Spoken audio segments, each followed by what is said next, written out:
PlayStation Stars isn't what you hope it is. In my last episode of Triangle Squared.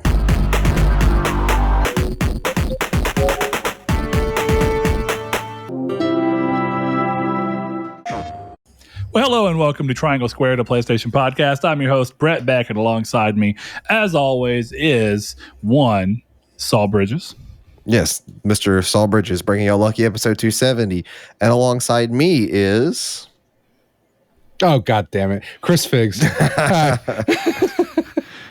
wouldn't work At this point, it. we've just got to do it.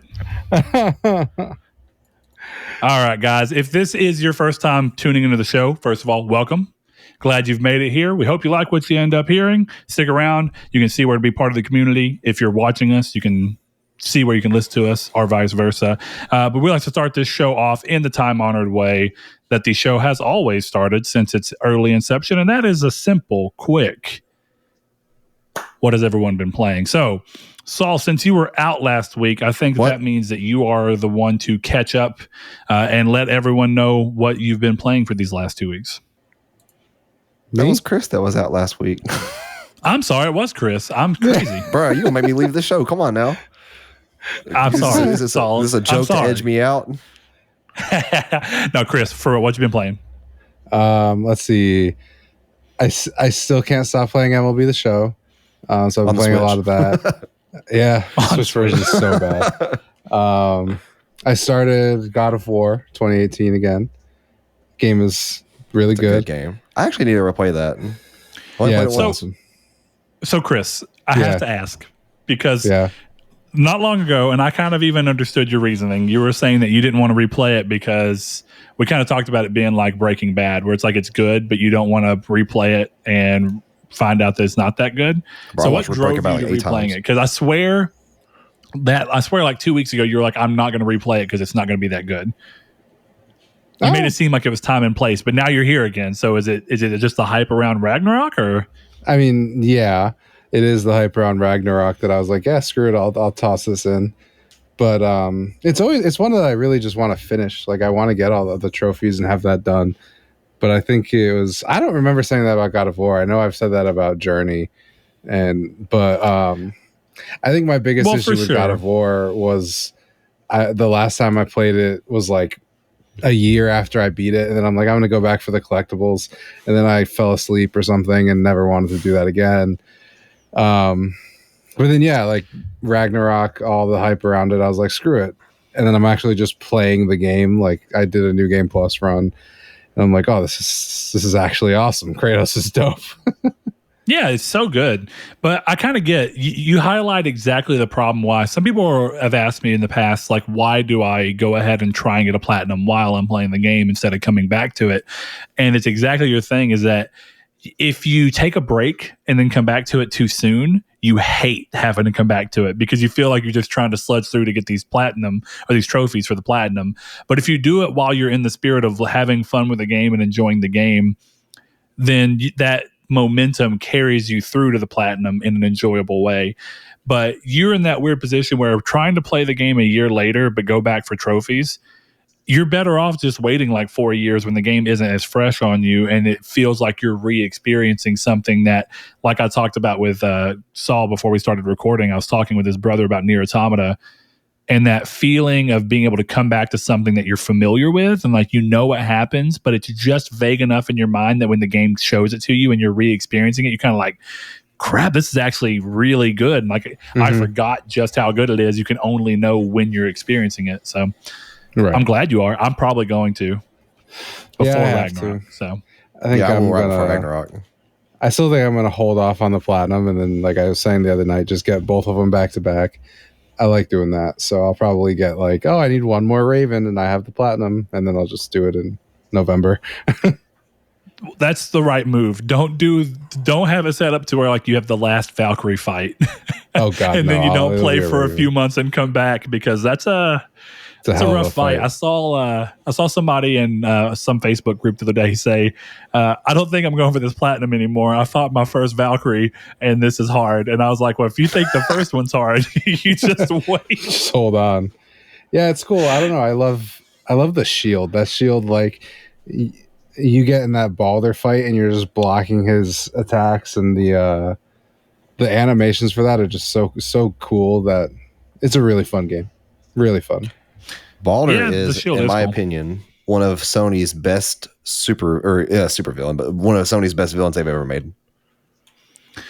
Yeah, it's weird because I think I've always thought of the way they use Baldur in that game. He makes me think of how Far Cry 3 used Voss, but they don't make the same mistake as Far Cry 3 of killing the most interesting character off 3/4 of the way through the game and then forcing you to finish the last quarter of the game with a character that you know nothing about and you have no reason to be scared of.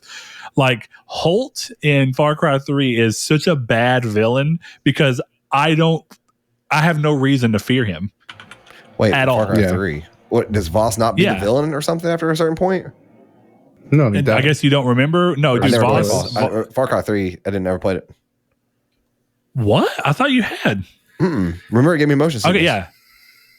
Oh wow. Well, sorry to break that to you. Voss No, is I don't care. I don't not really the bad know. guy the whole way through. Spoilers for a 9-year-old game. No, I do not care. 10-year-old game. Did A Far Cry very 3 come old out in game. 2012?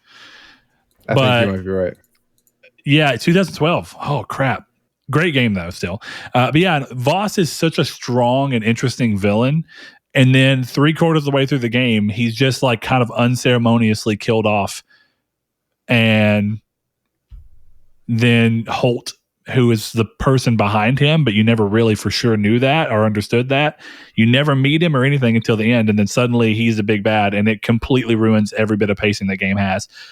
God of War, conversely, starts with Baldur, in much in the same way that they start with Voss, and they utilize him throughout the story instead of making you think this is a really interesting character and then pulling him out from under the rug and being like, never mind, you're gonna have to fight Odin, who you've never met and talked about in this game ever.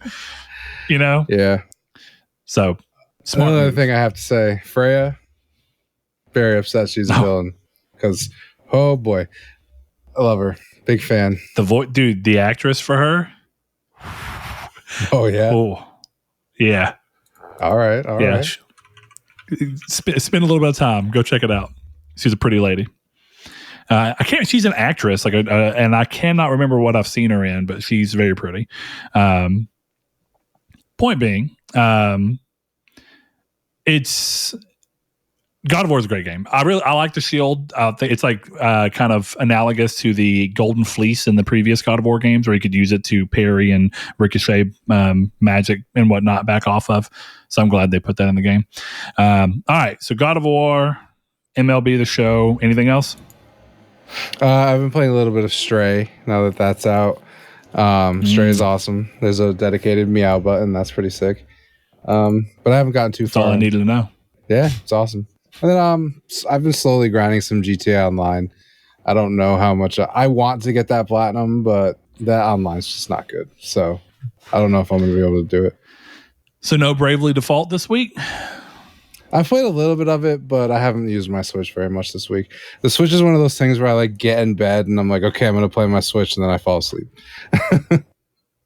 Nice. Okay, well, I mainly was curious because you seem to be loving that game, and it was going to be interesting if you suddenly were just kind of falling out of love with it, which I've done. I've had games where I'm like, yes, this game's awesome, and then suddenly I'm like, yeah, I'm not playing that anymore. I still love it. Whether I play it ever again is a different conversation entirely. Fair enough. All right, Saul, what you been playing, dude? I've been playing pretty much primarily 2 games as well. Legends of Arceus. I'm still playing through that. I got to Cleavor and beat Cleavor. A little bit of progress. Did you see what I meant about having iframes? Yeah, that's crazy cool boss fight. So I've been playing that. And we kind of started on a whim playing Minecraft again. And we started playing that on Saturday night, kind of randomly. And then I played it Sunday and then yesterday. So we've been playing a fair chunk of it a lot. Which was really Is it doing the Minecraft creep in your life where you start playing Minecraft and then suddenly it's all you do for like 3.5 weeks? Isn't it weird how that happens with Minecraft? Am I the only one? It's been a long time. But it used to every year or two, I'd get back into the mood to play Minecraft, and I'd play it for like a month straight. It needs to happen with Terraria that way again for us because the game's just as good, if not better. So you can finally get that rainbow slime. Yeah, I need that to complete that. I think that's the last platinum. No, it's the pets, and they haven't been pets. Yep. I don't know why you didn't at least hop on and get those two, and then you would have only had the one. But instead, because it was right when Destiny 2 came out, and you and Cody, Corey's his brother. You and Cody were getting it taken care of, and I should have. But yeah, kind of been a slow week. I haven't really played anything other than that. Well, that, and I always like for like the last, I don't know, maybe month and a half, maybe 1 month. I've been playing Master Duel, so I sprinkle in Master Duel a couple times a day. So that's always kind of included. I noticed that Andrew plays on his Switch, but it seems like you primarily just play on phone. Yeah, there's no reason to play that game on the Switch unless you have a reason. Like I used to not worry about, or I used to not like playing games on my phone because of battery. Well, A, the phone I have has a pretty good battery in it where I don't require that, but B, I have a battery backup in my like a external battery bank in my office desk, and I just literally just plug my phone in when I need to. So like I just abuse it now, and I don't care. Because like literally it'll charge. It charges up so fast and it stays charged. Well, and your job is different now, so you have that flexibility. Yeah, to be able to kind of hook it up and just sit there and do what you're doing. Yeah, I could just sit there and hook it up and then work on my computer or take calls or whatever I need to do. But yeah, I have it on my Switch too. So like if there's ever a moment in time in which I'm playing my Switch and I'm like, I kind of want to play some Master Duel, my phone's like need to be charged or my phone's not in the room or so, whatever the case may be. But yeah, that's it's been primarily a phone game for me. Well, and it's cross progression, right? So like, yeah, you can play it on phone and pick it up on Switch and not have to worry about it being a different account or anything. Yeah, like I play it on PC. And like, so every now and then if I'm on Discord or something with the boys, I'll just hop in. If I'm just sitting there not doing nothing, I'll just play a game of Master Duel or something on Steam. Yeah, I got you. And that's kind of it. Kind of makes it really easy. But what have you been playing this week? Also 2 games. Monster Hunter Rise still. I've gotten to where I'm at rank 6 hub missions. And I think I'm at the point where I can't unlock any higher rank missions. And so now I just do missions and my overall rank will continue to increase as I just level up my hunter rank. So there's that. Fought one of the second big bosses that has like story significance to it. So still having a good time with that. Decided to take a break because while we were in Dallas this weekend, much like you were thinking of getting a Switch OLED, Blaze had been thinking about getting one for himself because his Switch is like shared amongst his entire family. And they happen to have one in stock at Target. So he grabbed that and he wanted to grab Monster Hunter, but it's apparently physical. It's out of stock almost everywhere in terms of stores, physical stores. So he ended up having to order that from Amazon, but we did find Rune Factory 5 on sale.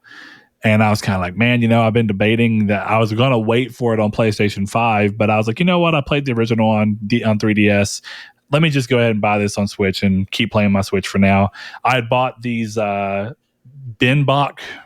controller things. So they're Joy-Cons, but they look like half of a controller, basically. So they're kind of like, for anybody else that has a Switch and have seen them, they're kind of like the Hori Split Pad Pro. But the difference is that unlike the Split Pad Pro, these still have vibration. They still have your motion control. So if you're playing any game with gyro, it's still there. It has a bigger, thicker, full analog, and you can slide it off, and they have batteries, and it functions as an individual Joy-Con. And it even comes with this little centerpiece that you can rack it onto and basically make it into a Pro controller. So I was like, I want to have more games to try out on that. And so I picked up Rune Factory 5, and I've been playing it a bit. And Chris, I hate to break it to you. Same problem as 4. It's a little better. These games are just so slow to get moving. Like, I love the games, and like I love 4. But I think that this is one of those moments where, like, when I started playing 4 Special Edition on PlayStation 4, I felt like, did Special Edition add a bunch of shit to the game that I don't remember? I think I've learned.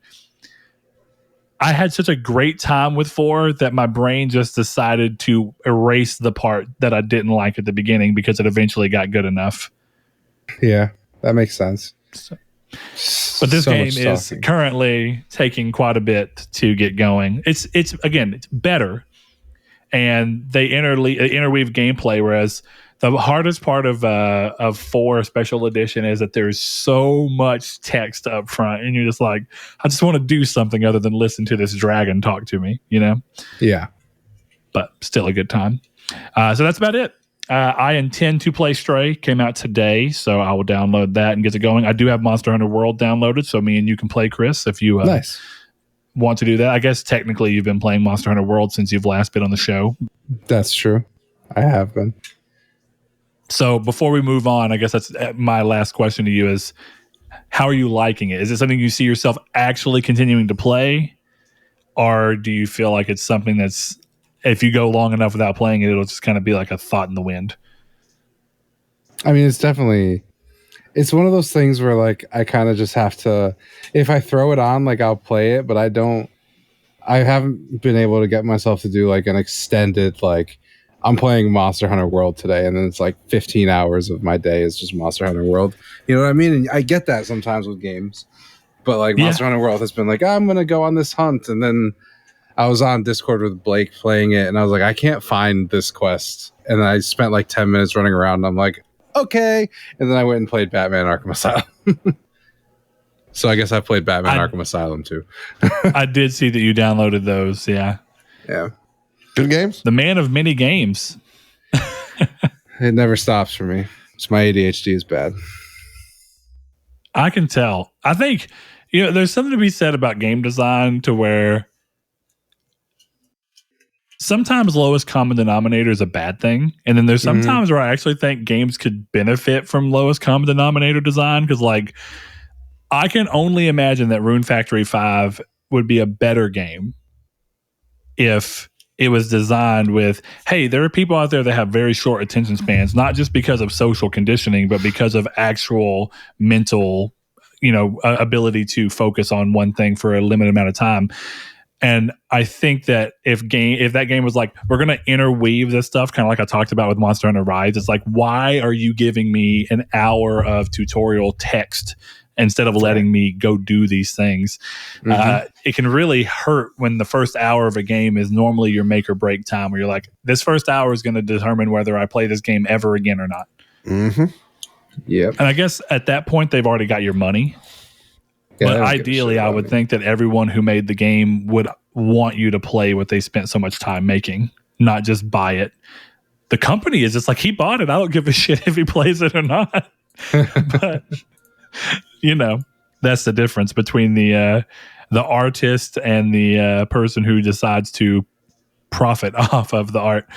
But yeah, I guess we're gonna move along into the community's take. So the community's take last week, that kind of came and became the main topic, actually came from one of my longtime friends and longtime listener of the show, Cody McGinnis. He said, Microsoft and a handful of other publishers have thrown around the quadruple A game / studio moniker.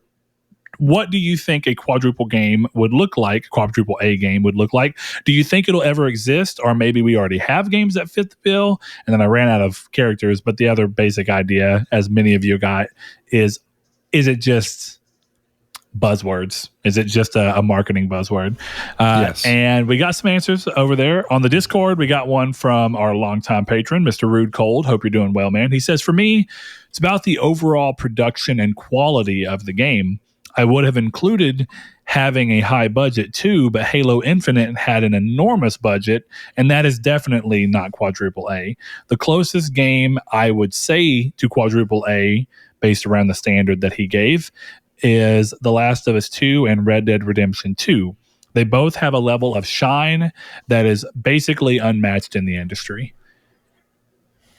And, it's funny, for all of the controversy surrounding The Last of Us 2, it is probably the game I see brought up the most in terms of sheer production value.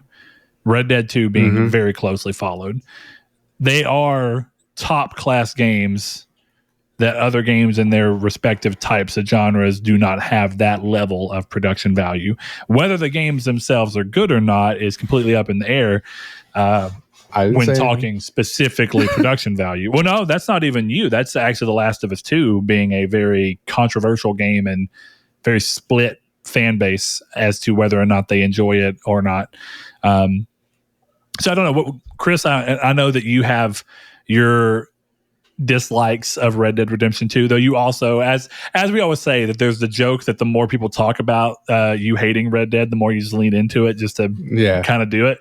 But like really thinking about it, I know you've even mentioned that there's things about Red Dead 2 that you like, and I know there's things about The Last of Us 2 you like, despite the fact that, much like me and you've discussed on our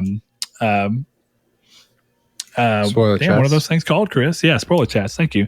For The Last of Us 2, I know there's things that you've liked and you've even gone back and played it and still thought the gameplay was great. What do you think about those two games in particular and this idea around quadruple A? Do you think it's something that you'd kind of give into, or do you think, I guess at this point, what's your take in particular? It's hard because I kind of liked when I was listening back to the episode where you guys were saying like live service is probably the closest to quadruple A. And I would probably agree with that. Because I don't know, like The Last of Us has a high budget, but it's also, I don't know, it seems like the upper echelon of AAA. It's just hard because I don't really know. I think when we talked about it, when Saul was out, we talked about kind of what AAA was. And I just think it all just depends. Like, I think quadruple A is just, it kind of like we want to make AAA games, but bigger. And that doesn't mean anything to me at a certain point. I think I could see the argument for The Last of Us 2, but I would actually argue that Red Dead is probably the closest. If they hadn't, taken the online behind the shed and shot it, it probably would be the closest thing to a quadruple A game, because that's a huge AAA game on top of a huge live service. I would think that would probably be where I would look at and be like, yeah, that's probably quadruple A. But I don't really think we have an example of anything that's like that. Maybe GTA 5, because it's exactly what I'm talking about. But well, it's funny too, because you were just talking about how the online's not good. But You're right in the sense of one is a high, at the time, top of the spectrum AAA typical game, linear story, whatever you want to call it, story driven, linear, big, high production values. But then the flip side of that is an ongoing, continually growing and changing, and very much budget being thrown back into it online sphere. So I think that's a reasonable answer. That's what I mean, more than GTA Online being good or bad doesn't really matter. GTA Online is still going. So that's where I a decade later almost, because GTA 5 is probably was 2013, right? Yes. Yep. I want to say it was right before or right around the time that the PS4 and 360 or the Xbox One launched. It was very close. Yeah, I believe it's like right there. Yeah, like September or something before the November. I remember it, so I know that much. But that's fine. I think, kind of in the spirit of what you're saying, I'm going to pull one from Donovan, September my buddy. 17th. September. Look at that. He says, and I think this is kind of in line with what you're saying, Chris. He says, why add an A? We should just readjust what AAA and AA games are. The label AAA gets slapped on way too many games now. The classic metrics are the size of the studio, game budget, and, quote, high profile status, end quote. Every one of those are all on the grander scale than ever. We need more clear definitions to be set. We don't need a precedent of adding more arbitrary letters to a recognizable naming structure. And as much as we postulated on what it may be last week, I actually think this is in line with what I think is actually the best way to look at it. I don't know. I think that no matter what, because AA and AAA have been around and are so incredibly recognizable for so long that anytime that you try and add a letter to that, it's going to feel arbitrary. Yeah. And the only time that you might be able to pull it off is if you do something so revolutionary to gaming that you can't define it. And the reality is I can't think of the last game that was that revolutionary to gaming. And they clearly didn't do it then. So trying to do it now when we're clearly not hitting that mark just feels like buzzword marketing appeal, trying to get into the heads of the people who are very deep into this idea of console wars so that they can be like, or even status of games in general. And so they can throw, well, this, my quadruple A game is better than your triple A game. That's kind of what it feels like, you know? But Saul, what are your thoughts? I mean, clearly you've played both of those two games, or you haven't actually. You haven't played The Last of Us 2, but you've seen it. You know things about it, and you've played some Red Dead.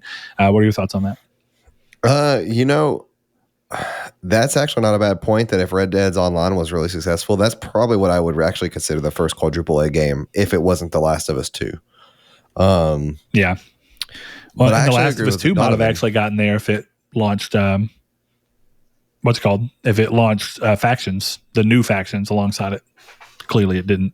Well, and see, I think Donovan has a good point of like, why not just readjust what AAA and AA mean? Which we've always done, right? Yeah, it's always been like not a user, but like an industry standard word.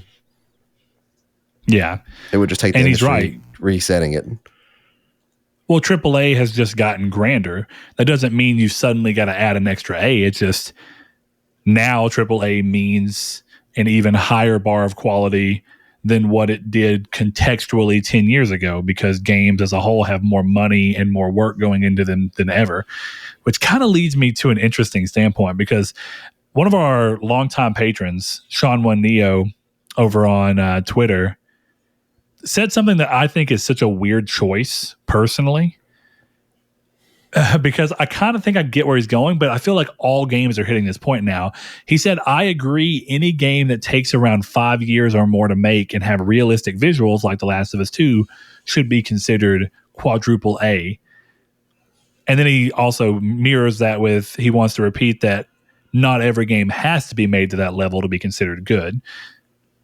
But I feel like the problem right now is that almost every AAA game, shy of like Call of Duty, seems to be taking upwards of 5 years to make. We saw 5 years between Horizon Zero Dawn and Horizon Forbidden West. We're seeing 4 years between God of War 2018, and it'd be like 4.5 by the time it launches, but between that and Ragnarok, where you saw a very long period. I think Elden Ring was probably in development for 3 to 4 years, right? So and that's not even 2017. Yeah, so about 3 years. Yeah, maybe longer. There's no real time. There's no real way to know. I don't know if they have multiple teams, so yeah. But yeah, still, the grand point is games are taking longer to make than ever, and I don't necessarily know that can be a great denotion of what level a game is. I mean, a double A game could still take 5 years to make, as long as it's budgeted and, you know, created around the expectations of that naming. So I think that's kind of where I'm at. But anything you guys want to add to those before I move on? I mean, Hollow Knight came out in 2017. What's that? I said Hollow Knight came out in 2017. Silk Song's not even Hollow Knight? Yeah. Oh, yeah. Yeah. Wow. And and that's an indie game. Exactly. Made by 2 people. Yeah.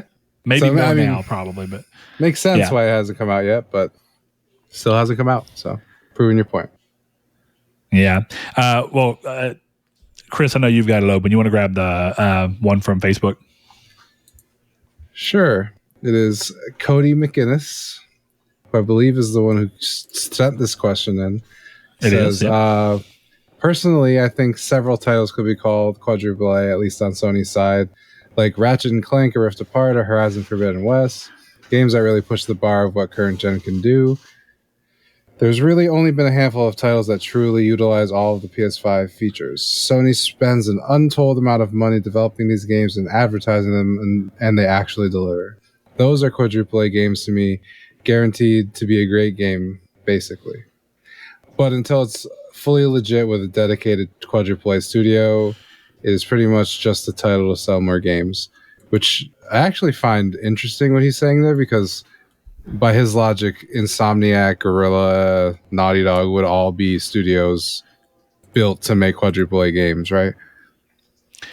If that's what he's saying, even though I guess in a weird way he's saying like the closest he can see right now would be those games because they hit the mark and deliver. But then he kind of wraps it up in saying that realistically right now, it's just, if we're going to look at what the word would actually mean in marketing, it's just a pretty title to try and sell more copies of that game, or at least to drum up more interest so that hopefully it sells more day one. But this leads to an interesting thing, because clearly we're a PlayStation podcast.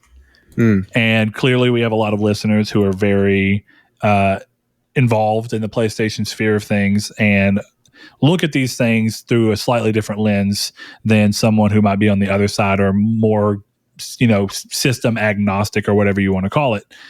But it leads to that point where, not saying that they're wrong to say so or anything, but I see a lot of remarks of saying that Sony studios are getting close to this quadruple A mark. Like this RMG0731 from Twitter saying does not exist. There are high quality AAA studios like many of Sony's, third party, then very low quality AAA studios like 343. If Naughty Dog is quadruple A, then nothing else is. But point being is that there is Sony studios that are getting the benefit of the doubt to say that they're here, but then these same groups of, I shouldn't say the same groups of people, but there are Sony fans that hear quadruple A and want to make fun of it. But then there's also people on the Sony side that are saying that if quadruple A exists, it only realistically exists in Sony and maybe Rockstar, which are pretty synonymous with Sony at this particular point. And all I'm trying to say is, it's real easy to think that your system has the only games that are great and of a certain quality. And I even honestly agree. But I hope that anybody who sent in these types of opinions is not defaulting to them simply because it's what they've played and they don't honestly know what's on the other side of the aisle. The opinion in of itself is fine, but I hope you're not dunking on Halo Infinite to this specific degree without playing Halo Infinite enough to see what you think of it, since it is the competition's big AAA game. And how does Halo Infinite compare to The Last of Us? And since The Last of Us 2 doesn't have multiplayer, you compare the single player to that. And do I ultimately agree that The Last of Us 2 is in every way, shape, and form a way better game than Halo Infinite? Yes, I do. That's an opinion still. But all I'm saying is, take the time, if you have the means to do so, to expand out occasionally, if you have the ability and means to do so. Most of the time it's monetarily. And don't just assume that PlayStation is the only one hitting these highs because you like PlayStation. That's just to take a moment and sure, but PlayStation is the only one hitting these highs. Exactly. Like I said, I don't disagree with the thing. I just hope that you're reaching this point because you spent time using Halo really Infinite looking into the example is not you. I would have even said Gears of War 3 before I said Halo Infinite, bro. Well, Gears of War 5. No, I would have said Gears of War 3. Well, okay. See, which leads to the biggest problem, right? Sony's also in a position of being. Well, here's the weird thing. Because people are fans typically of console brands more so than they tend to be fans of publishers, even though the console brands are still publishers, I feel like first-party games get viewed at in a very different prism than third-party games, even though third-party games like, dude, Red Dead Redemption 2 is a higher quality game than most first-party games across the board. It just is. From a production standpoint and all sorts of things. Now, whether or not it's as good of a game is entirely up to what your tastes are. But it's rare that games get treated in that way, and more so we seem to look at the ones that are exclusive or have some air of exclusivity to them. And again, is it true? Most likely. I still can't say that I've played every game, but the question it comes down to is, poor Microsoft hasn't even released a title besides Halo Infinite that is a AAA title for us to compare to the Sony side. So it's a weird conversation to have right now. The only thing I can say is that the only one of the two publishers so far that have advertised a quadruple A studio is Microsoft for the initiative, and they had to get Crystal Dynamics to make that game. So it is objectively funny. It is. I agree with that. And, you know, there's all these arguments about whether or not Microsoft intended to put quadruple A. And I personally, it wasn't there's intended no way for the public to see.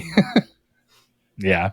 Well, because it's the same thing, right? Even if it's not marketing buzzwords for the game to sell, it's, or at least as a product, it's marketing buzzwords to sell to developers. Hey, we're going to try and get the highest talent we can by saying that our studio is not just AAA, it's quadruple A. So come be a part of this team so you can be part of this monumental time in history where we make the first quadruple A game. Clearly it didn't work because the initiative wasn't able to get propped up enough to develop the game on their own.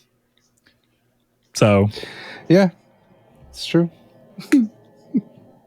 All right, Saul, you have any thoughts on that particular? No. Kind of a loaded thing, but. No, not really. All right. So that leads us into the news. So thank you to everyone. We didn't get every single response, but for everyone who did, thank you so much. If you want to be part of the community's take, remember that is the time period of the show where we look back at the previous episode's main topic and we reach out to you guys and we get a feel for what you thought on the topic, what your opinions are, so that you can change our opinions or we can go more in depth on certain aspects that you wanted to hear about. It just acts as a chance for you guys to kind of push back and give your thoughts and for us to learn from them. So head over to Twitter if you want to be part of that. That's at Triangle SQRD. You can find us on Facebook as well. There's a group, Triangle Squared, a PlayStation podcast. Ask to be entered in there, and I'll gladly let you in. Or you can go to the Discord, which is linked down in the description below. And we have a Communities Take section where you can come in and discuss these things to your heart's content with us. Podcast open discussion as well. So we hope to see you guys there. And remember, if you're liking the show so far, if you're on podcast services, give it a rating or a like or whatever it is that it lets you do. Let people know if the show is worth your time. Or if you're on YouTube, like the video, share the video, let people know about us. But we're going to go ahead and move into the news, if that sounds good with you boys. Yeah.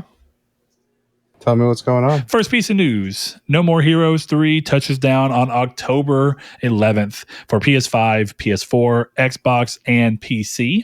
The game was, as you may know, already released for the Nintendo Switch in August of last year and boasts an open critic score of 76. So it's not a slouch, but it sounds like a perfectly solid game if you're into the No More Heroes long line of games, or if this is going to be your first time coming in. Have fun with it. If you're into the No More Heroes joke, or No More Heroes games, that was a great joke. Anyway, continue. I was very proud of that one. Okay. There you go. I need to play No More Heroes. Personally, no thoughts on that. I've never played a No More Heroes game. I do remember that when I worked at GameStop, the first one had come out for the Wii. Or at least it had been out for a while. It actually may have been No More Heroes 2 that had come out for the Wii. And people loved it. It was like one of those obvious cult classic games. Mm-hmm. I kind of miss working at GameStop because you can find some really, really good niche games. I learned about Nier from GameStop. Dude came in. Original Nier, you piece of crap. You haven't played the game. I was just joking. Damn. I'll box with you. I'll make you play Red Dead 2. Bro, okay. This is the kind of podcast where all three hosts has to like Nier. I'm out if you don't like Nier. Just a big old FYI. Oh man, Chris. that's like when Blake goes, if you don't stop, I'm going to leave this podcast, and then left the podcast the next episode. How tragic. Yeah, the best line of that entire podcast, best one at all. Hey, Onyx, was my baby. I don't want to be pretentious as we're talking about a black and white French film. Yeah, I'm still really proud of the Parkinson's joke I made. Love that joke. Oh, Chris, Parkinson's is nothing to joke about. No, but it was just subtle enough to be great. I know. Hey, look, my grandmother had Parkinson's. It's okay. It's a real thing that exists. You can't joke about it. You can't do anything. For the record, yeah, I bought I've No never- More Heroes 1 if you're curious. So you can play it. Is it on PS4? Yeah, I own it, so you can download it. I mean, in your opinion, is it worth playing? I don't know. I didn't play it. So here you are with your, if you are a No More Heroes fan, that's a good joke. But also, I've never played No More Heroes. It's a great. I looked up the character's name. Character's name is Travis Touchdown. All right, it's a great is. joke. I know that that's his name, but Yeah, it's I just know funny that that that's you're his acting name. like it's deep cut. I never said I played him. I said I thought the joke was good. What's the next piece of news, Chris. jerk? You know what the next piece of news is? MMA fighter is it? Mikuru Asakura toured Ryuga. How do you actually say that, Chris? You probably actually heard it pronounced. Ryuga Gotoku. Okay. Studio recently and has seemingly revealed the first look at Yakuza 8. In the video he posted about his tower off-screen images showing Ichiban Kasuga, Yunaba, and Koichi Adachi. It doesn't appear the images were meant to be out there, but it's an interesting look. So there you are. If you're a Yakuza fan waiting to see what's going to happen with the series next, there you are. Chris, you may know, did we ever get word as to whether they were going to continue or be able to continue with the Judgment series because of the actor that they No, it's put still in limbo play? with his talent agency. That sucks because Judgment's awesome. It reminds me, I don't know, you may not know this, and honestly, Saul, you may or may not. Genesis was originally designed with, I think, also a model in mind, or some kind of very big celebrity within Japan, and he was co-created right? with the. Yeah. Okay. And the character was co-created with him in mind, actually for Dirge of Cerberus. I don't know if you remember that. He shows up in Dirge of Cerberus first. Bro, I did not and play then that he trash comes game. in Crisis Core as a main character. But point being is that he was co-created with that guy in mind, and that celebrity helped do it. And there were people that thought that might have been one of the reasons that Crisis Core wasn't being remade, is because they thought there was a similar talent agency stuff going on where they couldn't use his likeness or whatever it be. Then, of course, the classic other one that people thought it was the ending song for the end of the game. That was the issue, but was that the actual issue? It's or has it never interesting. been released? What was the actual issue? They haven't said anything. I guess we'll learn whenever we play the Crisis Core remaster as to whether the song. We know that Genesis doesn't seem to be the issue, but we'll see if the original ending song is in the new ending or not. Licensed music is also, if I'm not mistaken, I think it's also the reason that they couldn't do Birth by Sleep digital on PSP initially, because they didn't get a license that allowed them to sell the game digitally. Weird. It was a license strictly for physical media. So it was really weird. I just remember that the PSP Go had come out, and like Sony was showing the PSP Go and then also being like, here's great PSP games coming out. And here goes Birth by Sleep, a game that you literally cannot play on their brand new system. Yeah, that was. I wanted a PSP Go so bad, but that was honestly a breaking point, to be fair. They're such a cool system too, but the great thing is that the PSP Go is incredibly easy to mod, so you can play the game on there anyway. It's not the way Sony wanted you to, but yeah, it's real interesting how that stuff goes on. It kind of reminds me, like, Sony has a weird tendency of releasing products that don't work with their other products or other things. Like, I always thought it was weird that you come out with the PS4 Pro and you say, and even your PS4, you're like, hey, we're going to add HDR with an update to PS4. And here goes the PlayStation VR, but the first model is not going to have HDR pass through, even though the other primary tech that we're talking about in the same unveiling is HDR. Stupid. How does that even make sense? But it's all where we are. Saul, you ever played any of the Yakuza games? No, I have. I got 0 when it was on PS Plus. Actually, I got 0, 1, and 3 maybe as on PS Plus games. I got all the ones that were PS Kiwami Plus. was definitely. Kiwami was I one. think it was Kiwami 0. Yeah, and 0 as well, right? Yes. If not, I know I bought 0 originally. The red case greatest hits during some Black Friday for like $10. Tried playing it, never got very far. Anyway, series. Incredible. I really liked Kiwami, And I really wanted to like 0 because I was trying to carry that momentum and it just didn't work. I may come back to it one of these days. Sounds like I need to. Next piece of news, though, Sony has been moving into the esports space aggressively recently with its purchase of Evo back in March of 2018. As you may remember, its announcement of the Endzone product line targeting PC players. And now SIE has purchased esports technology platform Repeat.gg. I have to assume that the GG stands for good game and they're just trying to... I don't know. No idea. That's just what it's called. The platform is designed so that players of any skill level can take part in free and paid entry tournaments for Warzone, Fortnite, League of Legends, etc. So basically all of these very big esports design games. So while Sony is making moves into the esports space on PC, it'll be interesting to see how they can leverage these into one of their supposed 10 live service games currently in development. And also, what's going to happen with these things on the actual console side? Because if I remember right, Chris, I never used the feature because it's not much to my speed, and you may not have either because I know you play Apex, but I don't think you play anything else. I'm pretty sure PlayStation 4 had a tournament feature where you could set up tournament brackets for games at the system level for like OS, No right? idea. Couldn't tell you. That sounds like something they did and killed, like communities. They definitely did kill it. Hold on. PS4 we had a community tournament brackets. OS, we did have its community. It's gone now. Let's see. Rip. I wonder if I can find it. That's Guilty Gear. That's probably not. Hold on. Man, I can't remember what it was called, though. Someone's going to have to tell me if I was right. It's one of those features that like, I never needed to use, so I just never thought of it.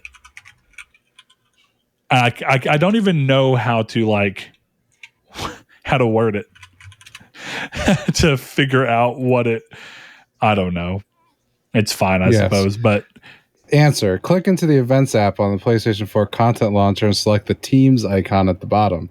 Then click Create Team. You will be able to customize your team and invite friends to join. On the Team Tournaments page, you can join and create teams to play in tournaments with. Wow, that was a mouthful. Whew. All right. I don't know what you Googled, but good job, Chris. But basically, this kind of speaks to that thing that a lot of companies do. It's not just Sony, Google, clearly, Microsoft. People have ideas, they throw all their weight into them, and then they completely divest themselves of them. But it's more weird to me that Sony goes all in on this on PS4, does all this stuff, then backs out and deletes it from functionality on PS4 as far as I can tell. I might be wrong on that one. Is Team still able? Is it still around as far as it was acting like? No, it doesn't say. Well, either way, if that was the case and now Sony's buying all this stuff, it kind of leads you to wonder, like, if they've been thinking this, if they bought Evo back in 2018, why would the PlayStation 5 not be made out of the box with an OS feature for tournaments and for esports so that the system is made from the ground up to go hand in hand with these things that they've purchased? It's so weird. I don't know how else to say it. It's like, why are you spending money on things that you don't intend to incorporate? Esports is all about gaming. You have a gaming platform. Why is it not tied into your gaming platform inherently? You can argue why it wasn't tied into PS4.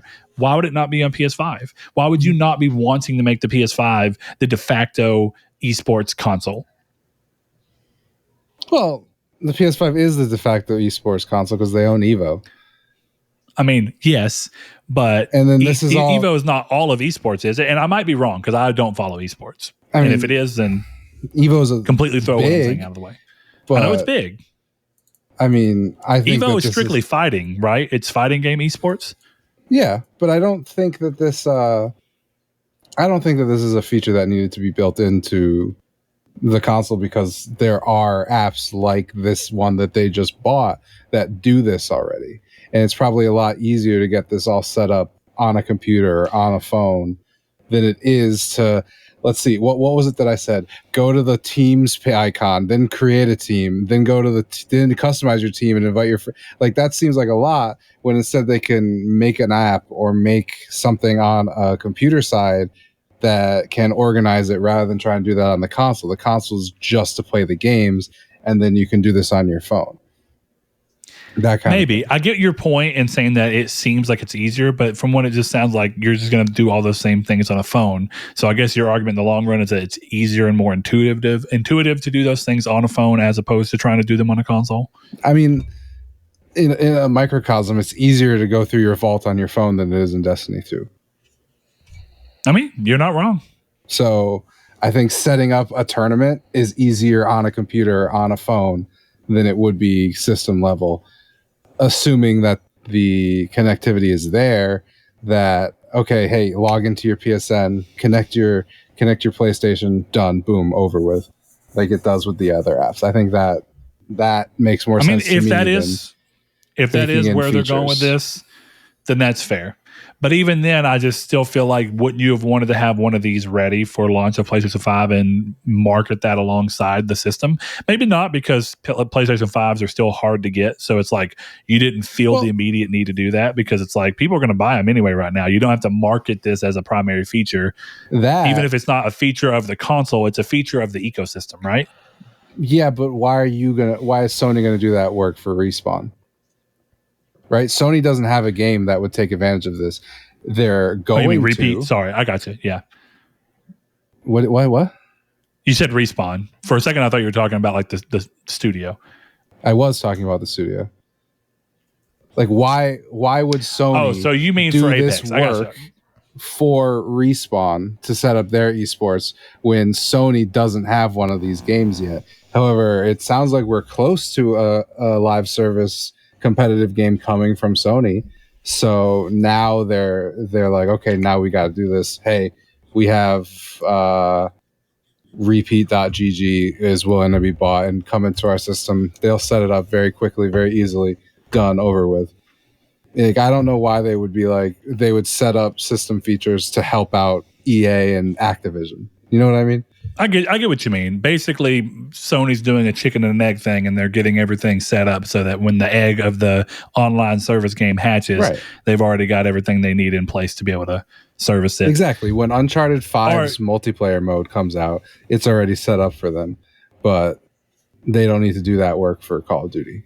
You know? Yeah. This is it's weird because Saul has changed a lot in terms of, and everyone does because you have more and less time, but Saul, I think it'd be fairly accurate to say that at one point in time, definitely in your teenage years and maybe your early out of high school years, you were very big into competitive multiplayer gaming, way more than you are now.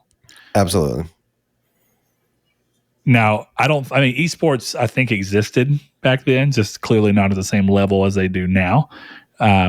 It's just something that, like, right place, right time, you as young Saul would like at the system level, being able to do this stuff with your friends so you can set these things up. I guess it kind of makes me think of like when we were at Jeffrey's house and we were setting up Smash to be able to do these tournament brackets, which that's at the game level, which is nice. But it's just kind of in that setup. Do you think that that's something that at one point in time you would have really liked, even though I have a feeling that right now you'd be rather indifferent about it? Well, like back in the Xbox days, we actually used the MLG website to set up tournaments, and like it was like a weird form of like tournament matchmaking for those that didn't know. Yeah, so MLG is like where Halo's played, right? That was the esport like beginning. Like that was a lot of games because all that stood for was Major League Gaming. Sure. So like we played Halo on there, Gears of War, Call of Duty, everything. Anything that could be competitive was on MLG's website. So we just used MLG's website to create a bracket and then like, or to join a bracket. And if I remember correctly, like you would be placed against people who had the same like MLG ranking you did. And eventually you can qualify for qualifiers and then tournaments, and then you can travel to do it. all those MLG tournaments and stuff like that was through like the website or was event side. So like you would sign up at an event and you would just bring a team. So like it's kind of done the same way. I just don't think the problem is though is like esports is only, I say is mainly massive on PC right now. Like League of Legends, Counter-Strike. Well, and that's Valorant. kind of why on my side, I wonder if part of the reason that is because the consoles have never really been given the treatment of having these things be that. But it may honestly just be that a lot of esports style games, because like arguably like Overwatch is an esports game now, right? Yes. Yeah. Or at least was. Now Overwatch 2 will, I guess, take its place. Sadly. And Overwatch was on console. Yes. But even though it was on console, I assume that the esports version of it was PC. It was something they did on PC. I'm sure there was is that because... Go ahead. I'm pretty sure there were some console leagues because I was a big Overwatch player for a while. But the majority, like this, if you were a serious Overwatch player, you were playing it on PC, correct? Yeah, that's how most esport games function. Like if you are serious about the game, like, and you want to be hardcore competitive, go to tournaments kind of thing, it's mostly all PC. There's exceptions for consoles in there, but like Apex, for example, or Warzone. And even though that these are crossplay things, most people, it's like once you get used to like the mouse and the keyboard culture, I should say, like it's kind of all done through that culture. Like it's and that kind of culture that's upholding it. You kind of lead me to what as I've been listening, because this is so far out of my typical purview, I haven't really thought of it until now. But in the grand scheme of talking about people that are being hyper competitive, when you're wanting to play a game at that level, you're typically so to that point that you're going to eschew controllers completely, which means that you go towards keyboard and mouse. And even though consoles support keyboard and mouse now, it's still more ingrained in the PC. Yeah. And then you keep going, well, okay, I'm going this competitive. Well, now instead of stopping at just wanting to make sure I'm using mouse and keyboard for the absolute best, hand-eye, whatever, then you get into the people that go, well, I want a PC as well because I can drop the resolution down to 720p and bump my, whatever it be. I can drop it down to 720 or 1080 and bump my frames per second up to 144 or 160 or 240 so I can get that extra edge over my competition. And I think when you start working at that thing, I think it's like you said, it's a culture thing. Consoles have never been made for cutting edge competition. So it's not really, maybe it's just more that the competition, the nature of that competition doesn't thrive on consoles because the PC is the space for that to happen. So, yeah. I mean, I don't know. It's hard to explain, but it's like, that's kind of the culture around a lot of competitive PC gaming. So like it kind of like esports didn't start with consoles, but like it blew up on consoles in my opinion, like Gears of War, Call of Duty, Halo. And that kind of gave Counter-Strike the resurgence that it needed. And then League of Legends came out. And then, you eventually got to where you are now, like with Valorant and Apex and Warzone. And Master Duel is a weird esport. You have a lot of and if you notice, like it's weird. I would say like 80% of famous Twitch streamers are only PC players. Like they play on other consoles, but like they are primarily playing on PC. The games that they're playing. Yeah, I can see that. All right. Well, then moving along, Chris. I know you bounced out for a second. Are you good on your side? Just so I know. Okay, cool. All right, moving along. Stray is out. That's all Chris put. Sorry, Stray is out. Yes. Or meow, meow, meow, meow, meow, meow. That was Chris using the dedicated meow button in Stray. Next piece of news. Oh, well, look, we don't have to skip over that. Quick question. You're already playing Stray, Chris. I know you are. Saul, do you have intentions of playing Stray? Eventually. All right. I figured you and your waifu being cat lovers as we are in this show, that you'd be interested in to some degree. It seems like a game that Annie would want to play. So, All right, next thing up though, God of War Ragnarok has been available for pre-order since July 15th, and with that comes some details regarding the graphics modes for the game. The options are the usual fare for Sony titles, so of course you have 4K / 30 frames per second mode, and a dynamic resolution mode that outputs at 4K. This also comes with the revelation that players will have to pay a $10 upgrade from the PS4 version to access the PS5 version, as we knew from Jim Ryan saying that Horizon would be the last game they honored that on because it was the only one that they announced that way. So sadly, Jim Ryan didn't accidentally include God of War when talking about free upgrades like he did Horizon. So it would not appear that Sony will reverse course this time. Cross-gen stuff is so weird right now. I don't even know how to approach that topic. It is a weird, yeah, it is. It's unlike any other generation. There's that part of me that's like, at that point, why not just charge $70 for the fucking PS4 version? Because you're getting a lesser version. I mean, I agree, but I can see the logic of why, like, if I'm only playing on PS4, I'd be like, I don't want to pay for a PS5 version I can't use right now. But arguably, and this is arguably, because this really comes down to, you hear this argument a lot, but not all of us being deep in how the industry works do we have a full understanding. But arguably, you're paying $70 for a PC or for a PS5 version that's not even as good as a PS5 only version would have actually been if the game was made with PS5 only in mind from I the agree. get-go. So if you have that mindset, then I'm already paying $10 more for something that's not as good as it would have been had it been a strictly PS5 game. I don't disagree with you. I just don't have any answer. And I don't know. Damn you, Jim Ryan. We demand answers. Yeah, I don't know. It's a weird one, but personally, it doesn't impact me. So it's one of those things where, like, I have an opinion on it, but it's hard to have an opinion so strong that I would do anything about it. You know what I'm thinking about, Brett? You bought it too. Does the collection edition come with the PS5 version or the PS4 version? Both. Okay. I didn't even think to check until right now. It comes with the digital deluxe version or whatever that includes PS4 and PS5. Gotcha. Okay, cool. It may not be the digital deluxe. Don't follow my exact wording on that, but the same thing happened with the Horizon Collector's Edition. It was a code for the version that you could buy that includes the PS4 and PS5 version, so you can play it on both systems. Cool. So have that information as you will. Have at thee. No, God of War Ragnarok looks awesome. I am a little disappointed that this seems it's in line with what I would have expected.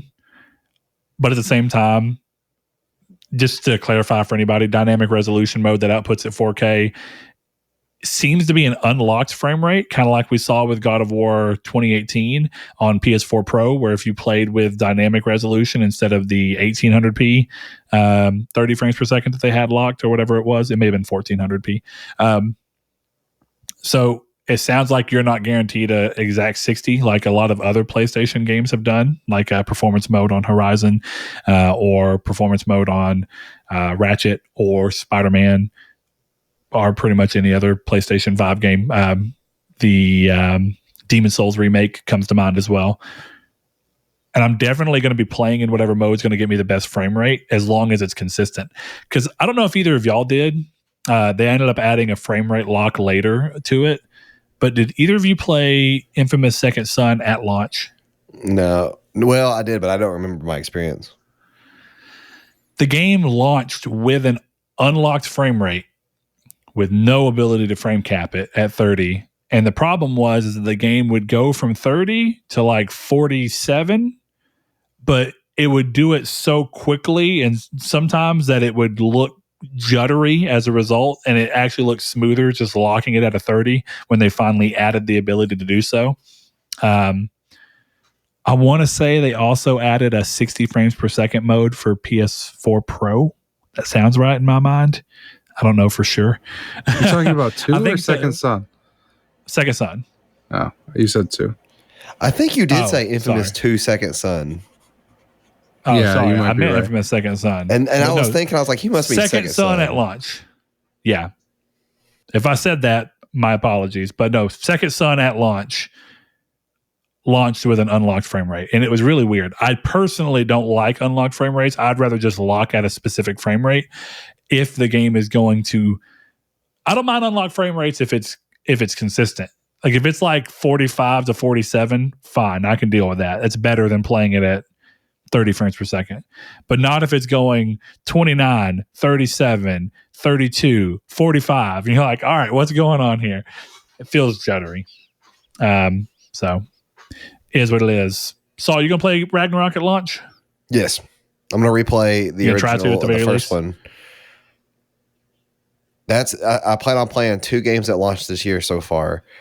And that is going to be Midnight Suns? No, but maybe. I am excited for that game. But I am going to. I have enough credit card reward points now to get The Last of Us remastered for free, or remake for free. Nice.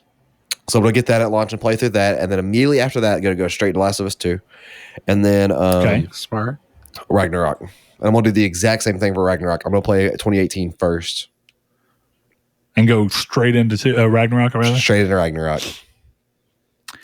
Man, I'm curious how that's going to work. Definitely for like The Last of Us for you, because it's like a hit or miss thing. The Last of Us 2 is such a long game that coming off of The Last of Us 1 right before it, definitely if they make it play exactly like The Last of Us 2 does, I wonder if that has the potential of giving you gameplay fatigue.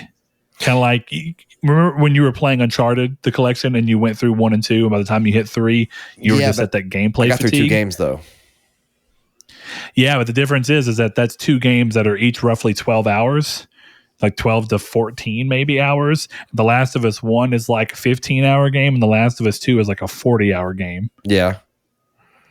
Well, And then God of War is like a 30-something hour game, and you're going to be going immediately into another 30-hour game. I'm just curious. I mean, I hope not, but I am curious as to if you'll go through it with God of War after, because God of War is after The Last of Us. So I'm curious if the Last of Us experience will lock you into that idea, or if it'll kind of deter you from it at all. My current expectations is that right now, I am going to, since I have not played The Last of Us 2, but I kind of got spoiled on what happens in it.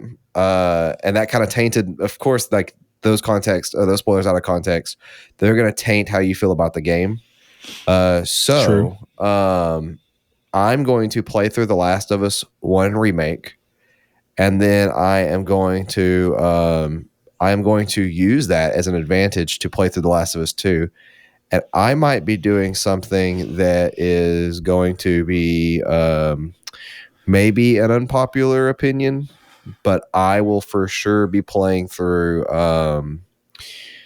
The Last of Us 2, and I will be rating it based on how it is directly after The Last of Us 1 remake, if that makes sense. That'll be interesting. Yeah. Because The Last of Us remake will have a little bit of modern sensibilities baked into a game that is going to be designed as it were a 2013 game, as it was. And you're going to be going into a game that was designed as a 2020 game. It's going to be really interesting to see.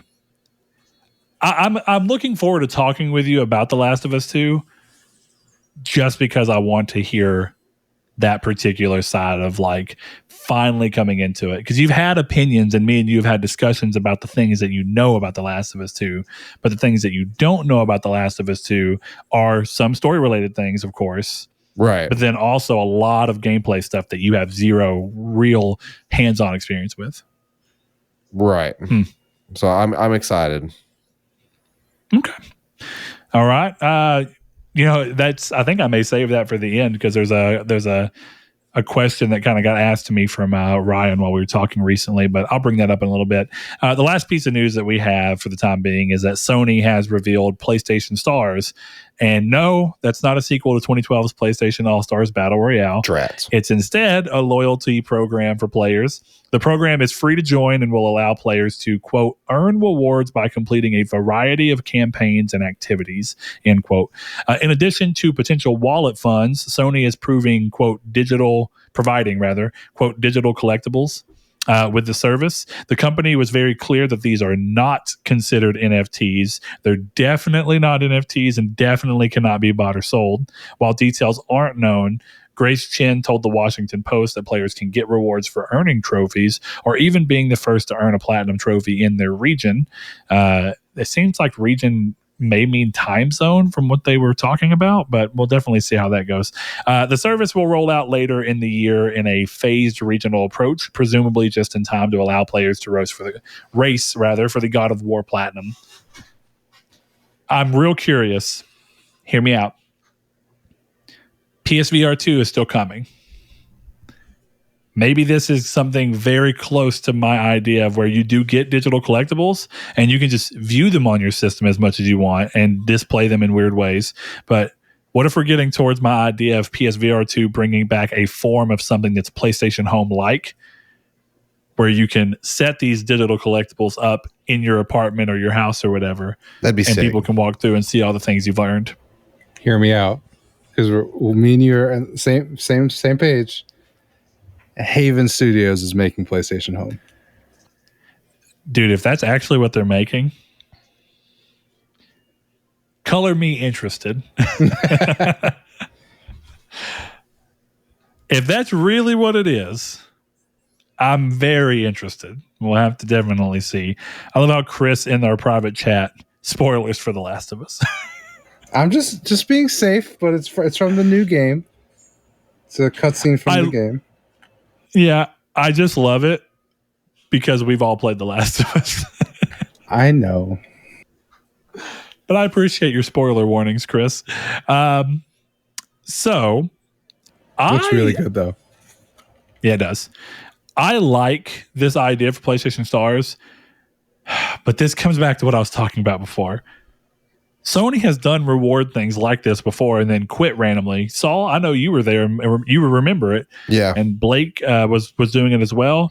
When they had game tie-in PlayStation rewards, it was you got Sony reward points for doing things in the PlayStation realm. Not all that different from what they're talking about here. If you platinum so many games, you'd get a certain amount of points. If you got so many silver trophies, you'd get certain points. So this is clearly an evolution of that. But we've seen Sony do this and then bounce out of it. And then what do we see? Microsoft come with the same idea, made it a little bit better, and have not yet abandoned it. What I'm trying to figure out is, yet. All things in due time. They're going to delay it. We got to remember they made 3 Zunes, 3 Zune models before they decided they didn't want to make Zune anymore. Those bastards. 3 Zune models before an exclusive Bethesda game. Sorry. Don't get mad at me. Well, I mean, they can probably pump out another 3 Zune models before they get an exclusive Bethesda game. I joke. I don't. I like the idea, but it's just... I don't like when any company, Saul, you remember talking about this too, that feeling of like when a company does something and you kind of feel like they're in this preliminary period of figuring out if they want to do it or not.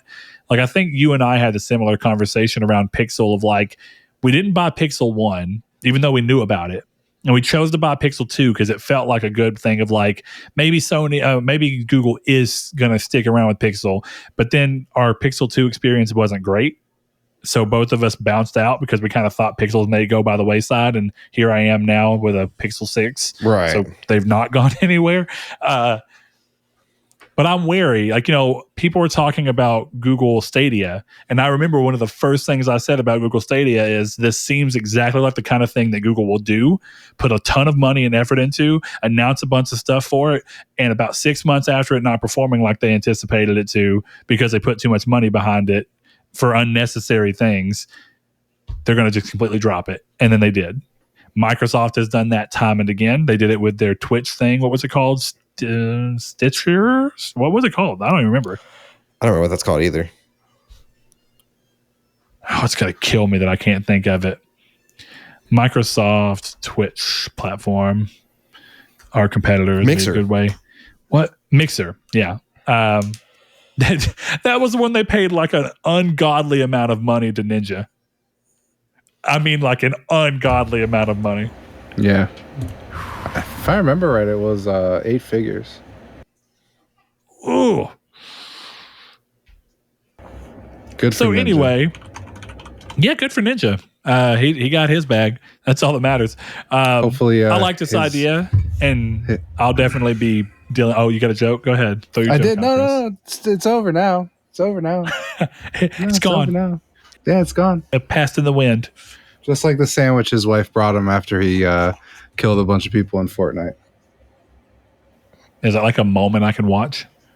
Yeah, you don't. He made just a ridiculous tweet. I'll find it. I've never watched Ninja do anything. I don't understand people who watch that shit. So I don't get it. He seems like a nice enough dude. I just don't get why I would want to spend my day watching him. I guess that's what I don't understand. Here was his tweet. I am in the middle of carrying a League of Legends game, about to close it out, and my braless wife brings me a sandwich, in parentheses, not asked for, with chips as I get a double kill bot lane. So how's your day going? I don't know what any of those words mean, but... I mean, me either, but at the same time, sounds like the guy's got it made. I mean, I'd love my wife to bring me a sandwich topless. That sounds like a good time. I don't care what I'm doing. You ain't wrong.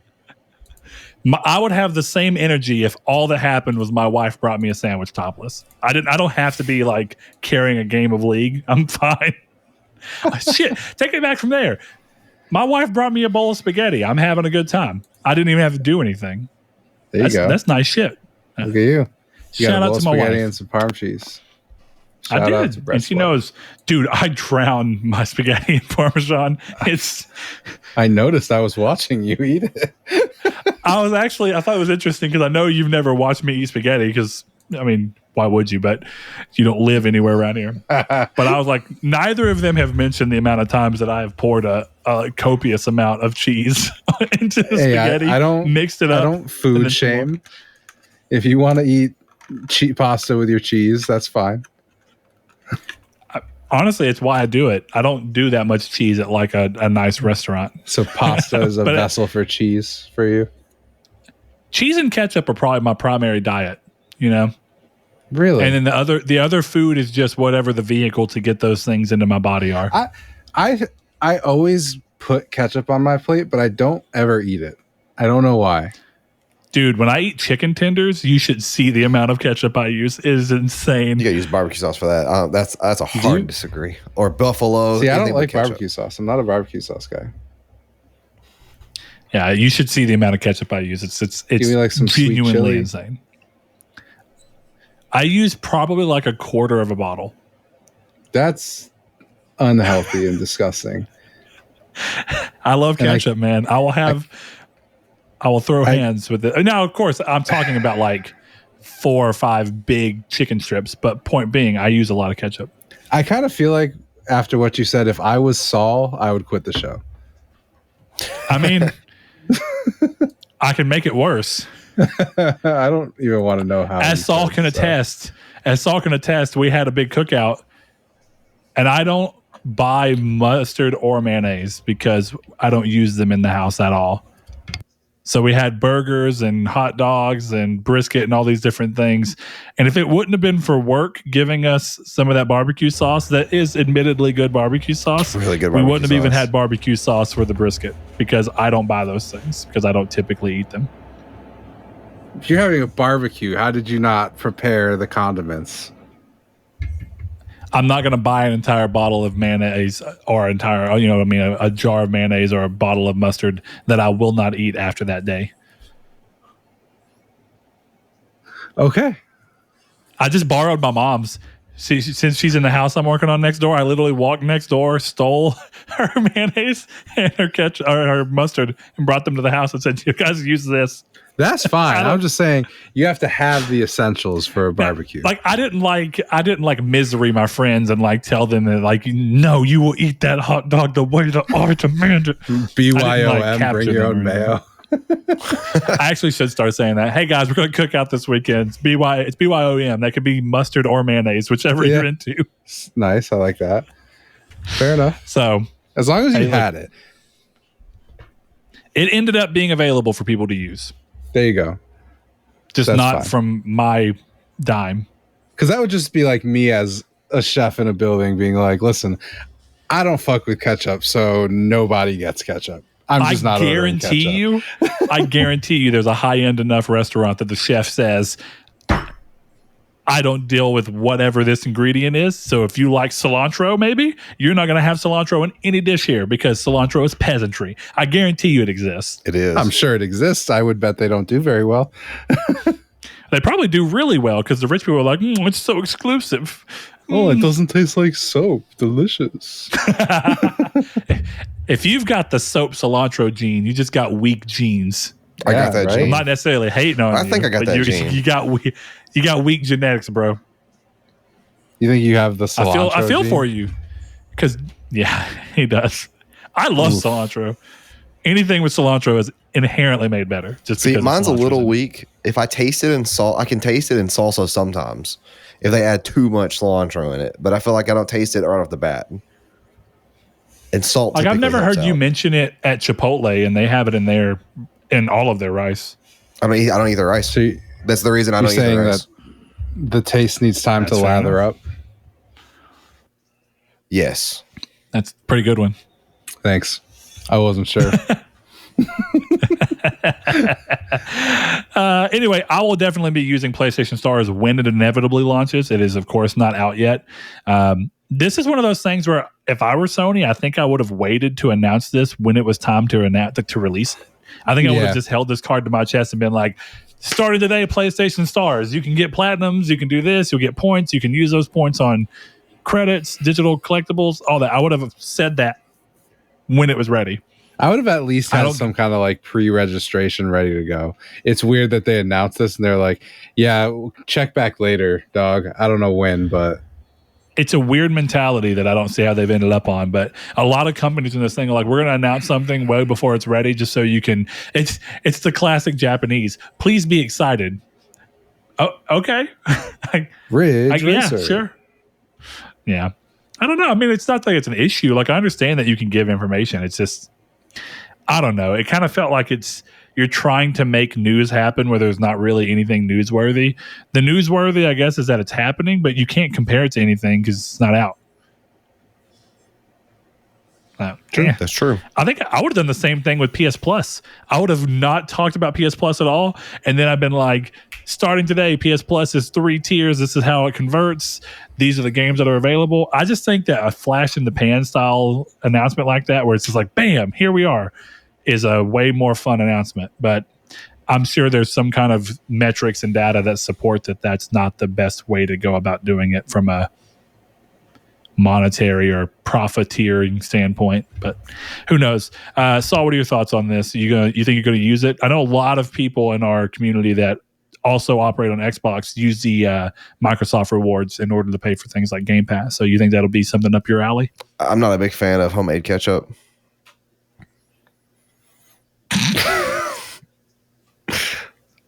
Sure, probably. Hey, me either. Homemade ketchup is not good. Or at least none of the ones I've had. Chris, next time you come down here, or I come up there, whichever happens first. Yeah. I guess you're going to have to make me ketchup because you're going to have to prove to me that homemade ketchup can be better than Heinz. And the problem here is that Heinz is basically the perfect ketchup. I think I can handle that. I think I can make some ketchup. I'm willing to give you the opportunity. You know what? I'll make some ketchup and I'll just send it to you. Do it. Send you a jar. I will gladly do that. I'll eat it. I'll put it on burger. I'll put it on all the things I put ketchup on and let you know how it compares. Perfect. I'm going to do it. I'll do a blind taste test. I'll get my wife to give them to me and see if I can tell the difference or not. Okay. You're like, oh. No, then I'll do it to Saul. Good.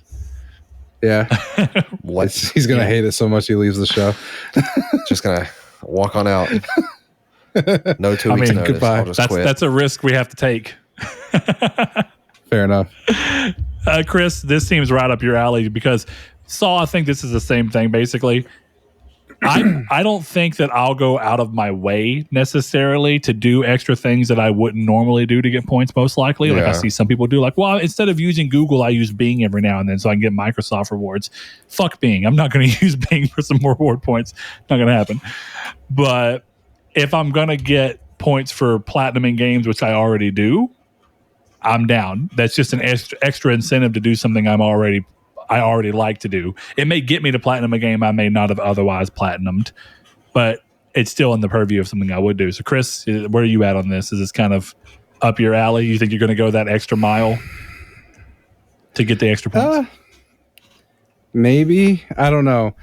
I'm kind of at the point where I've realized, like, as much as I like platinums and they definitely are important to me, I don't tend to finish games I don't want to. So, what's the last platinum you got? Unpacking. The show? Unpacking. That's right. Yeah. So, yeah, I don't know. It's just not something like, as much as I pretend like I go for every game I want, I play. I don't. Like with God of War, I'm like, I don't want to get these Ravens, and I just never did it, you know? Yeah. But then you have examples like Cyberpunk where I spent an extra 60 hours with the game because the game itself broke. So it's... I don't know if that's a testament to your hyper-focused need to get to platinum or a testament to the game's ability to be fun enough to play again for you to do that. I'm going to go with option B on that one there, Regis. Okay. All right. Gotcha. That's interesting. Well, I think that leads us to the last little section of the show. And I guess this will kind of be a mixture because I think this is a fun one to do. Ryan and I were talking on Twitter, and he was talking about how he feels like there are some games that are coming that he's just not that excited for. And we were talking about like, what's the next big game? So I mentioned something. He was talking about what am I excited for? And God of War is like my next for sure play it day one. I guess The Last of Us remake is probably that, but it's a known quantity, so it's not as exciting. It's not the same level as like God of War Ragnarok, where it's something new. And he asked me, like, so that's your next anticipated game? And I said, highly anticipated game, yeah. Likely to be to be the next one that I make sure I make time for.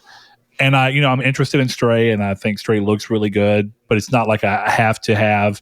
There's things like Greedfall 2 and Crisis Core Remastered and Final Fantasy 16 that are kind of far out in the purview, and those are like the games that I'm like, when that time comes, I will make time. That's an exciting moment. It's not a game that may fly by that I feel like I have to go back to later and catch after the initial blast of it coming out. So I guess what I want to ask you guys is, it's a quick and easy question. It'll be a quick and easy community's take as well. What are your next 3 games that you're without a doubt excited for to play day one? And Saul kind of already answered that, so we know it's The Last of Us and then God of War. So what would be your third one if you had to kind of go off of what you know right now, Saul? Pokemon Scarlet. Okay. Yeah, good answer. Oh. Good answer.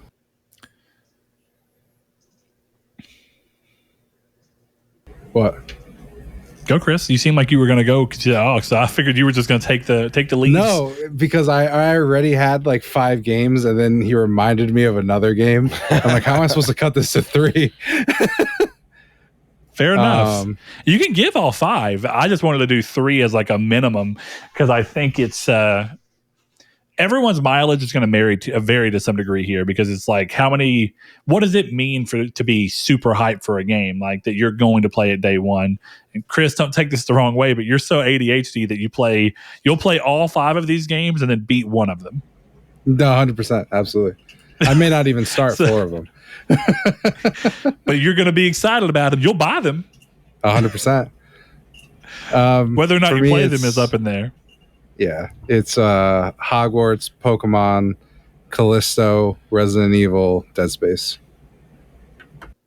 Okay, that's actually a pretty good list. Like most immediate future for me, I would say God of War for dang sure. Excuse me. God of War is probably the next actual I'm for sure. But The Last of Us Remastered just kind of floats around like it's something I'm interested in. But I think it's going to be God of War, Callisto Protocol, and this isn't necessarily in order. Callisto Protocol looks so good. It's incredible stuff. So good. Hogwarts is definitely there, but even though I'm not trying to have these be like in chronological order, isn't Hogwarts, is it still late this year? It's unannounced, but it's supposed to be this year. Yeah. But it's supposed to be this year. If it hits this year, I would say that's number 3. If it ends up sliding into next year, then I would say the next game that we have a better-ish grasp on that's coming is, weirdly enough, Pokemon Scarlet as well. Well, I say that. Saul, which one? Is Scarlet's the one that has the more normal dragon, and Violet's the one that has like the jetpack dragon, right? Yeah. I believe so. That sounds right. Yeah. Okay, so Scarlet's the one I'm excited for as well. But it's like it's very tied to whether or not it borrows enough of the elements from Arceus. Because it went from a game that I was not really excited for at all to playing Arceus and loving it, or Arceus, whatever it's called. Now it's entirely hinged on what they show next. But I am excited in a kind of giddy way that I was excited to see Sword, and then Sword and Shield was just kind of like, that's it. And then the game came out and I was still kind of like, that's it. And I don't mean to hate. I know, Saul, that you love Sword. You said it's one of your favorite Pokemon games, right? It's in my top 5. I go between top 5 and top 3 a lot with it. Legends of Arceus might be switching that up. Yeah. Well, Legends of Arceus really moved up. I mean, it's probably Oros, X and Y, and then Legends of Arceus. That's probably my 3 favorite right now. My top 3. I was surprised at how much I liked X and Y. It's such a good series, such a good era coming into. But yeah, it's entirely hinged around that. But that's there. And if not, then if it ends up being a game that I'm still going to buy it day one and make time for it. But if it ends up not scratching that itch, then at least I've got Dead Space Remake, which is kind of weird, Chris, because you brought up Dead Space Remake as well. I'm a little worried that the Callisto Protocol is going to somehow make Dead Space 1 not as lustrous. Like, you're going to play it and it's going to be like, I don't even need to play Dead Space 1 Remake. But it's hard to think that way because, like, I know that I love Dead Space 1 and I know it's a great game. But what if you play the Callisto Protocol and it's just like, bro, this is what Dead Space could have been all along if EA just didn't fuck with them? Like, have you thought about that? Or do you think it's just going to be like double dipping for you? Like, hell yeah, the Callisto and Dead Space. It'll definitely be double dipping, but I think I've heard other people say this too. This isn't an original thought, but they're definitely made sure to release Callisto before Dead Space came out. Dead Space, I thought, yeah. I noticed that too. Whenever it said it was hitting this year, I was like, that's probably a good thing because you run the risk of fatigue, and one's a known product and one's not. Right. But if you can make the Callisto look really good, and if you can make people want to get it because it scratches a Dead Space itch before Dead Space Remake can, then you run the risk of making Dead Space Remake look a little redundant. I'm still highly positive the Dead Space Remake is going to do crazy numbers. Yeah, it is. I mean, I don't trust EA Motive for as far as I can throw the studio, so whatever. But I'm still going to play it. Because what if they made that Battlefront you know what I mean? 2? They made the campaign, which was awful. And I don't...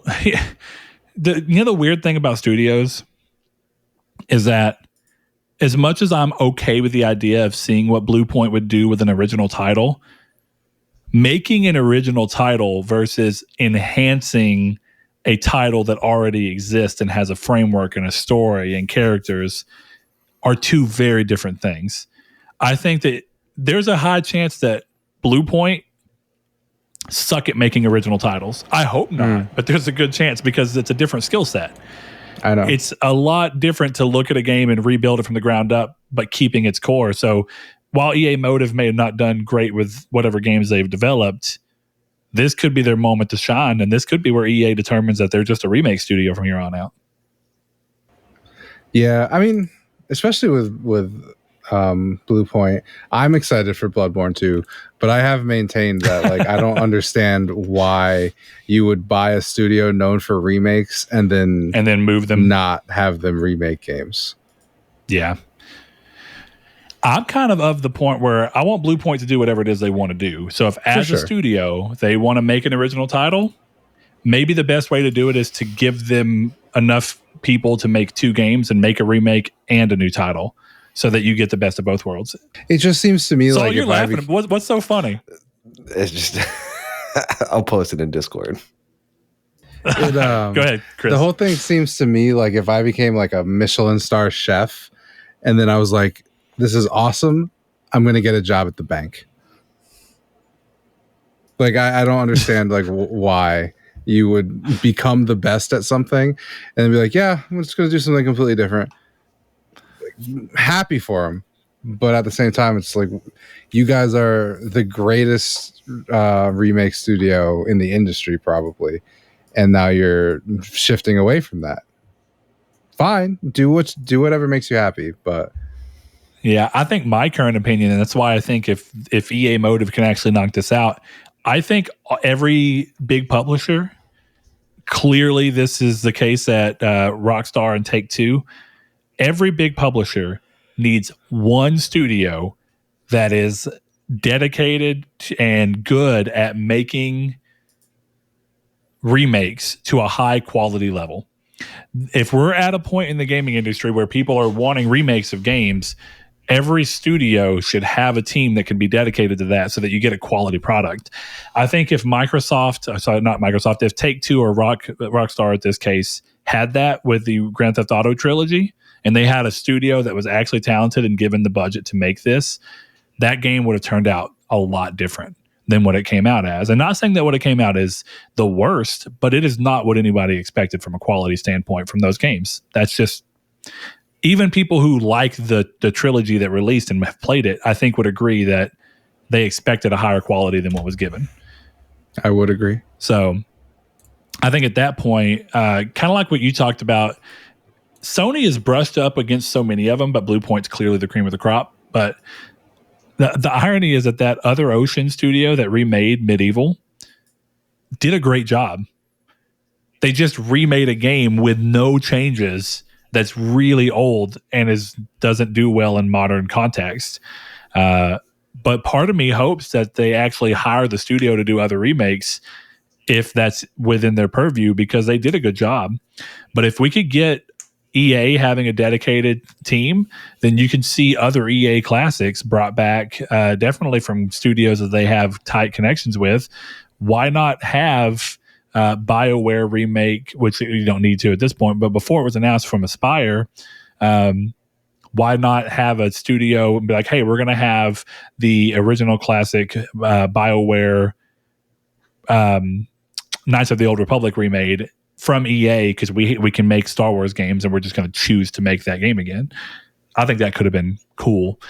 And it's a good way for studios to do that. Like Activision had that with... I'm spazzing out on the name right now, Vicarious Visions. And then they managed to get it again, for most people's opinions, with Toys for Bob, and then they lost it. So it's kind of where I'm at. Saul, are you into the whole remake thing? I know that you've played some of them, but it's weird because I am kind of the opinion that I don't want just remakes across the board of Hollywood movies, but I'm all for remakes of games. What are your thoughts on kind of the difference between that? Like, do you like remakes for games versus movies, or are you kind of into both of them? I'm kind of only into games. I don't really care for Hollywood remakes. As a matter of fact, off the top of my head, I can't think of one that I prefer better than the original. Fair. For movies. I don't think I can either. There's ones that are better than other ones. Like, yeah. I don't know if you ever watched it, but the Colin Farrell Total Recall remake. No, I never watched it. Was solid. I didn't hate it. I want to watch good that. Enough movie. I don't want to watch RoboCop. RoboCop was remade in 2013. Oh, I forgot they remade RoboCop. I have a feeling it's not great. Ooh. We'll find out though. A lot of people think RoboCop. Yeah. Anyway, like RoboCop is meant to be kind of like a not satirical movie, but like it's not a serious movie in a way. I mean, it has serious themes. I agree with you. It's meant to be like a kind of surreal somewhat comedic movie to a degree. Yes. Yeah, it's supposed to be like a parody, but it's a deep parody. Yeah, and that's what I'm a little worried. I have a feeling that if they remade it, Sony for some reason was probably like, you know what people would love? A completely serious RoboCop. Actually, RoboCop, the original RoboCop, kind of reminds me of The Boys.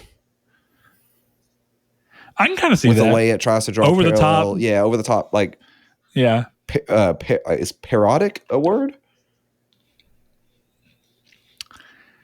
I don't know what I mean. I know what you're trying to say. Like something that parodies. I don't know what the word for that would be. Parodical is the word. Satirical. That too, yeah, satirical. Well, satire definitely fits into the purview of what parody is. It's more a real word than periodical, which is actually a real word, but means something completely different. But yeah, I get what you're saying. It's acting in such a way that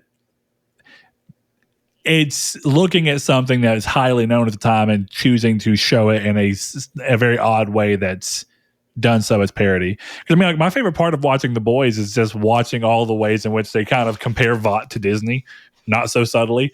And then the bigger irony that they're doing that because of course the low-hanging fruit of Marvel being owned by Disney and Disney being the kind of company that would be kind of like Vought, whatever it takes to make sure they're getting a profit. But my favorite part of The Boys doing that is that deep down, I have a feeling they're aware that while they're making fun of Disney, that show is being produced and distributed by Amazon, one of the absolute biggest companies in America. Their cold open for Herogasm is still the funniest thing they've done in that show. So good. Yeah. So good. There's so many parts. I even love the way that they do descriptions for those episodes where it's like every description is like, we invite you to a blah, blah, blah. It's like it's exactly what you'd expect. It's like the outward projection of how they choose to market the episodes and show them a description. Sounds like a PR spin from Vought. And it's great. Yeah. Have you my favorite part about their social media presence, have you looked at their Twitter accounts for like Vought and all that stuff? Oh, I haven't. I didn't know they had them, but I mean, I'm not surprised. It fits go in look and then read the responses to the tweet. It's great because people act like they're in that world, and it's awesome. They had one thing where it was like people were talking about a certain death, and people were like, "Oh, we never saw a body. Like, where was the funeral? Like, all this kind of stuff." It was really cool to see like people like cosplaying as in they're in the world of The Boys. Oh my God, it's always darkest before the dawn. Like it's just totally acting. Oh, this is funny. I love this. This is good. This is that kind of, Saul, we were talking about how every now and then entertainment gets into this thing where it kind of wants to do ARG. This is like it. Yeah, it's like we're going to make a product and then we're going to add to the product by having something you can experience in the real world that acts as though everything in the fake world is happening. I love that. That's cool. So in this picture, it's the ending of season 3 of The Boys. So I won't spoil that, but it is definitely a picture of like the literal like final like few minutes of the show that involves a crowd, and then someone says, "Oh, I guess I can't say this without spoiling it." It's great. It's great. Someone said something. They said BS. That's CGI, like as if they're in the world. Yeah. And then they said, "Who is so and so's mother?" And then somebody said, "I bet it's Starlight." #drama. I love this so much. Yeah, this is good. Their descriptions are good too. It's like the one for episode 2, Homelander, America's greatest superhero, defending our shores from sea to shining sea. Today, America honors him on his birthday, and the Vought Shopping Network is celebrating by offering the exclusive Homelander limited birthday edition gold coin for only $99.95 plus tax and shipping while supplies last. Brother. This is my favorite. Vault commemorative gold coins, an investment that lasts a lifetime. This is my favorite. Yeah, I loved reading those. Okay, hold on. I have to edit that out. I was gonna say you absolutely have to edit that out. No, I have to edit that out. Are you joking? You Dude, spoiled that whole finale right there. Oh, you're right. I guess I got too caught up in how hilarious this is. It is. I hilarious. mean, it is. You're right. Look, I'll bleep it out, and then we'll talk about the fact that this show is so perfect at being. I know that we've got to this conversation randomly. I don't even care at this point. This show is so good at being social commentary in the way that I love about South Park, but South Park does it in a way that is clearly so stupid that there's like not even an ounce of realism to it. And this show chooses to do it in a way that's super on the nose, but it feels like it could. I feel like I could see this from a company. This exact kind of statement feels like something you'd expect to see from the PR of a company. So that's really funny. I love it. I can feel you there. Oh man, Whataburger. Oh man, I did. That's good. Considering that we come from the home of Whataburger. You know what, Chris? Yeah. Hi. Let's recount everything, because this weekend when we were going, of course we stop at the Buc-ee's, right? And Buc-ee's is like this weird Texas phenomena that's starting to grow outside of Texas. There's one in Georgia now. I think there's one in Florida as of 2020, 2021, one of those. So there's that, and it was crazy busy. And I'll talk about like how these things get brought up. You went to Whataburger while you were here, and I'm sure you've heard online all about Whataburger beforehand. That's why you said you wanted to stop and eat it. Correct. Did it really deliver in any way that you felt like was it doesn't. Exactly? It Exactly. absolutely doesn't. And I like Whataburger. It's Not that much, but it was fine. It's fine. People are like, "Oh my god, In-N-Out," and I'm like, "Bro, I've had In-N-Out. If anything, In-N-Out is not as good as Whataburger from what I've had, but you know what is better? How fast they get you the burger. I'd rather have my burger, eat it, and have good service and be done within the 15 minutes that I'm there than have to go to Whataburger, order in the drive-thru, sit in the drive-thru for 30 minutes with your window down, 3 people behind you in the line are smoking weed, and the smoke is just blowing through your car, and you're like, one of these days I want to get a burger that tastes somewhat homemade. Fuck. It's not worth the 45-minute wait that normally. Like, we got lucky that when we went to Dallas's, I think they gave it to us in like 8 minutes. 10. Yeah, maybe 10, which is not bad. You started off this sentence with what was better, and you never told us what was better.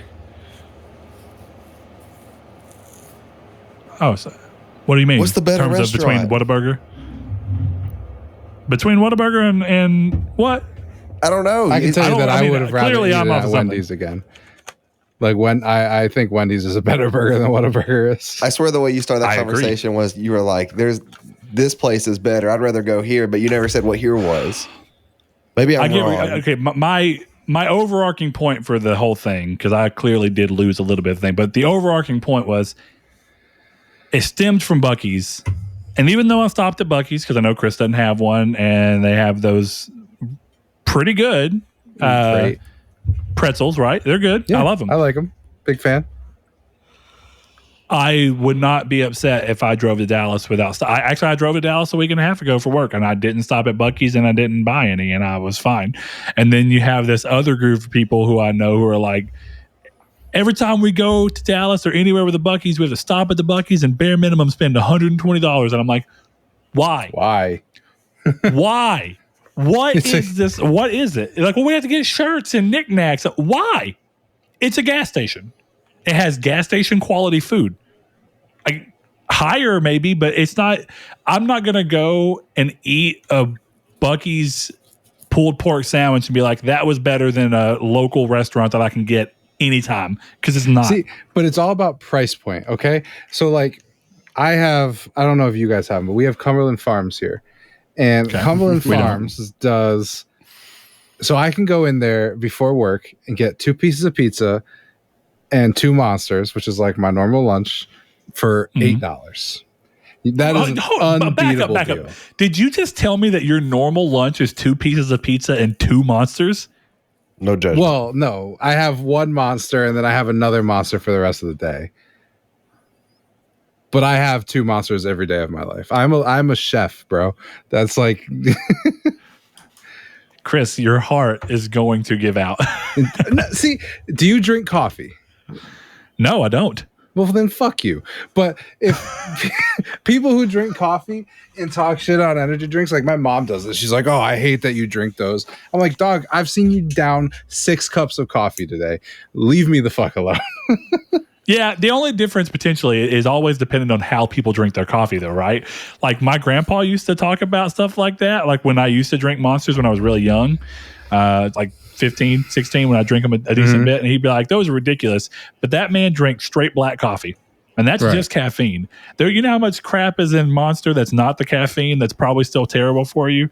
He probably had a leg to stand on. But when you have these people drinking like a double calf mocha frappe, blah, it's like, you know how much shit is in your coffee at the same point, and you're spending just as much money?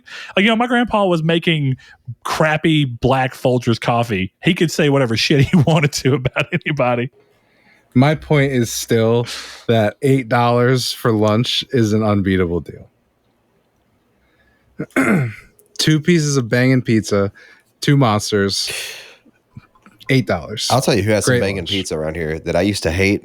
And I don't know if they flipped their game around or if I just went with a group of people who got the worst pizza on the menu, but Gusano's. See, I've yet to have Gusano's blow me away. Their deep dish was not good. That's what I had the I've first tried time. I had their deep I don't dish, like it. and it was awful. Deep dish is not pizza. It's not. I agree. I went with Annie on Saturday, and we got a traditional crust, pepperoni, and Canadian bacon, and it was pretty good. Yeah, a lot better. A lot better than deep dish. Yes. Deep dish pizza is just soup in a bread bowl. That's all. I deep agree. dish pizza. Speaking of soup in a bread bowl. And here's the problem, though. That's what they're known for. They're known for being the only place we have in town that makes that style of pizza. So you go there, and there's like a external pressure to try the thing that you can't get elsewhere. But it turns out that thing is nasty. They have a It's pizza not worth dip. the time or money. It's like if you took a piece of pizza and you took a knife and you raked off the cheese and the toppings into a bowl, and then you added a little bit of cream cheese to it, and it's a pizza dip, and it was delicious. I gotta That's go. actually not a bad idea. I gotta go pee real quick. Next time you go, get the pizzeria. Yeah, it's I did. It's just a pizzone, but it's good. Basically, it's more like a quesadilla that's just It's not pepperoni as and fluffy cheese or whatever as a. buttered into a thing. Yeah, so but it was good. I'll be right back. Go ahead, do your thing. But yeah, Chris, I'm glad that you said that because people talk about that. I know how this all comes together now. We were in the car on the way to Dallas, and I was already talking about how Buc-ee's is overrated. Like, I'm not saying it's not good, and also you're talking about price point, right? Those pretzels are $4.99 a bag, $5.49, something like that a bag. That's way too much money. They're good, and I have the disposable income, but that's expensive. Mm-hmm. But one of the guys who used to live down here moved up to somewhere in Kansas, and he drove 2.5 hours one way to get Whataburger because he doesn't have it in his town that he lives in, and he used to have it when he was here. And he's like, when people say is Whataburger that good, I show him this, and it was his thing on Google Maps showing that he drove 2.5 hours to the closest city with one to get food, and then 2.5 hours back. There is no way I'm driving. There is not a single restaurant I've ever eaten at that is worth 5 hours back to back just to go there. Like if I'm already going somewhere and there's a Cheesecake Factory, I'm like, bomb. I love Cheesecake Factory. We don't have one around here. I get to eat Cheesecake Factory while I'm already there. I'm not driving 5 hours for Cheesecake Factory. You could catch me driving 2 hours to go to like Frank Pepe's Pizza down here in New Haven, but you could catch me doing that one time a year. I could see that. I could see it being like, hey, it's a real crazy thing and we make a trip of it. Because like Saul and I do, Saul and I and all of our friends, and if you were down here, I guess you'd have fun doing it too because it is a good time. We'll do Yu-Gi-Oh card runs. Yeah, we did that shit. Kind of. But you didn't do the same one. We did go to Ashdown though. We did the Ashdown. But normally we choose like a random day, and it's been a while since we've done it, but we did it multiple times. Choose a random day. Go out, hop in the car, all of us, start at one of the out of town Walmarts, go to another out of town Walmart. These are all small towns, so they have a lot more Yu-Gi-Oh cards because less people in those areas play them, so their stock doesn't go out. And so sometimes they'll have old cards, and we'll go and have like a 2-hour round trip going to all these out of town things, and then we'll come back into town and eat lunch, and that's a whole day. But that's because it's like an event. So I guess if you're doing that, if you're like going to Whataburger is going to be an event, then maybe. But I don't know. Definitely, if you're doing it by yourself, that's just lonely. That's sad. If it's like you and 4 friends are like, you're going to make an event out of going and eating Whataburger because we haven't had it in 4 months. Maybe. But Whataburger's not special enough. I'd go to a real restaurant at that point. Right. Like, I'm not doing that. Like, there's this gas station that's near my old therapist's house that has an incredible cheeseburger. And I don't know how to explain it because, like, it's not good. It's a Sonic cheeseburger. I think I know how to explain it. No. I love Sonic cheeseburgers, but for all the wrong reasons. Yeah. I haven't had Sonic in a long time. But no, it's not. It's just dry bread, cheese, meat, and salt and pepper. And it is awesome. I love that burger. And every once in a while, I drive the 15 minutes over there, and the whole time it feels pathetic. So I could not imagine driving 2 hours to get, Buc-ee's. 15 and minutes, I like 30. Look, a 30-minute round trip, I can understand. That. Oh, yeah. Like Saul said, I would never be the person that did this, but I grew up quite poor. Thankfully, I'm not in that position now, but whenever I grew up, my entire time throughout school, I got free lunch. And I remember they used to make that big deal about how like all lunch should be free so that nobody can bully you for getting free lunch. And I guess I got real lucky because I never once got bullied for the fact that I got free lunch, and everyone knew I got free lunch. But point being, at some point in like the 3rd grade, they decided that one of the most common lunches that you were supposed to have were soybean burgers. I don't know if this happened up in your area or not. They were soybean patty burgers. They were made to try and look and feel exactly like a hamburger, but they were supposed to be healthier. And it got to a point where I hated the will I or won't I like the other line, because we always had two lunch lines. Like we had the burger line where it was a burger every single day and you knew what you were getting, or you had the other line that every day it would change. And I just got to the point where I would rather go into school knowing what I was getting, and I'd get those burgers. And I oddly liked them. That's why I like the even Sonic though burgers. They're horrible. Mm-hmm. They were terrible burgers, but you find ways. Like I would stack the French fries on them. I've been doing that since 3rd grade because of how nasty those burgers were. So I would take the French fries, stack them on top of it, and put ketchup on it. And that's how I do that with every burger now, even good burgers. I'm just like, yeah, this is what we do. This is how it works. But I have a weird fondness for that burger, just like Saul has a fondness for these pretty trash Sonic burgers, if I'm being honest. They are. But they taste just like high school burgers, and they're just really plain. They're just really, do you think they're soybean? Probably not. The burgers at high school were. These just taste I don't know similar. if they were full soybean or partial, but they were definitely not great. But that's my school lunch was 2 tacos, and it was like chocolate milk, which is actually gross in hindsight. But did your school have the thing that ours did, where all of the milk was like right at or slightly past expired? Probably. Yeah, I don't remember. Every day you'd look at it and you'd be like, we're gonna shake this up and see if this is still good. And you'd sit down, you'd open up and you drink and be like, that's a little sour. You can feel the chunks as you shake it. Yeah, I don't recall ever having sour milk. I used to think that our school system got their milk like wholesale from a place that was about to go out, so they just sent it to the school and were like, go ahead. Because otherwise, I don't see how our milk was always at the end. Like, there was never a time that we got a milk and I was like, oh, this is like 7 days until expired. It was always the day of, the day before, or the day after.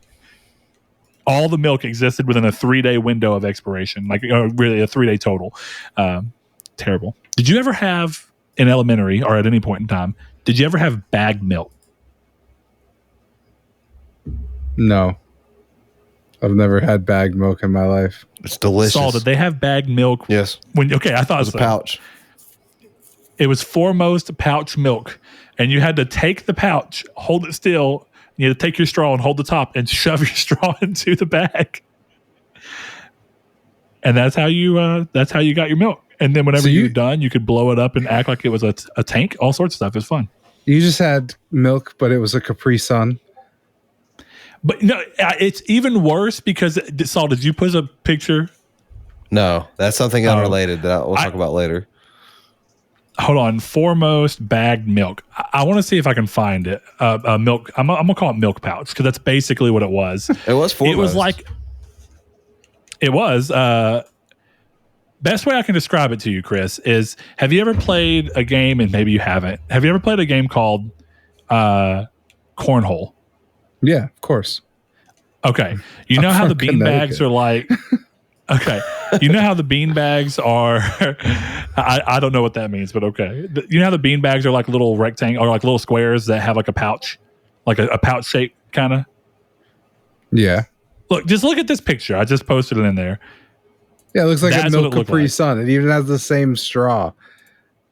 It does have the same straw, but it's not shaped like a Capri Sun that I've ever had. Our Capri Suns stand upright. Yeah, Capri Sun. I just meant that it was a pouch that you stick a straw into. I didn't mean it was literally a Capri Sun. I guess the difference here is like Capri Sun has an obvious spot where you're supposed to stick the straw in. And this was completely like you could, and it's standing up. This is a bag that's laying down. That just rolls around your tray. And you're just supposed to you know how many times I've watched kids shove the straw in, go all the way through, and then end up with the bottom of their tray being covered in chocolate milk because it would just leak through. This is the original chocolate starfish. Yes. The hot dog flavored water too. Gross. Ugh. Man, school lunch horrors. I remember I used to be so envious. This goes to show you where being poor can lead to you having enough charisma and like being nice to what people want to help you. Supervillain. No. I used to have C lunch, which at our high school there was A, B, and C lunch. There was 3 lunches because I guess our school was big enough to have that. And during C lunch, there was a pizza line during all the lunches where they would sell Papa John's pizza. Ooh, and you could buy a piece for $1 each, or you could buy the whole, was it $2 each? And then you could buy the whole box for 10. It was something like that. Anyway, I was real cool with all the lunch ladies. And then I got real cool with the pizza line ladies because every now and then I'd manage to get enough money to get a piece of pizza. But we also set our table right beside it. And I was so nice to them that about halfway through the year, the pizza lady who ran the pizza line just started coming up to us whenever it was about to be end of lunch and they still had pizzas left over. And she'd be like, don't say anything. And she'd just hand us a box of pizza and be like, y'all have at it. And I was like, fuck yeah, this is where it's at. Free pizza. School is a very interesting time. Mm.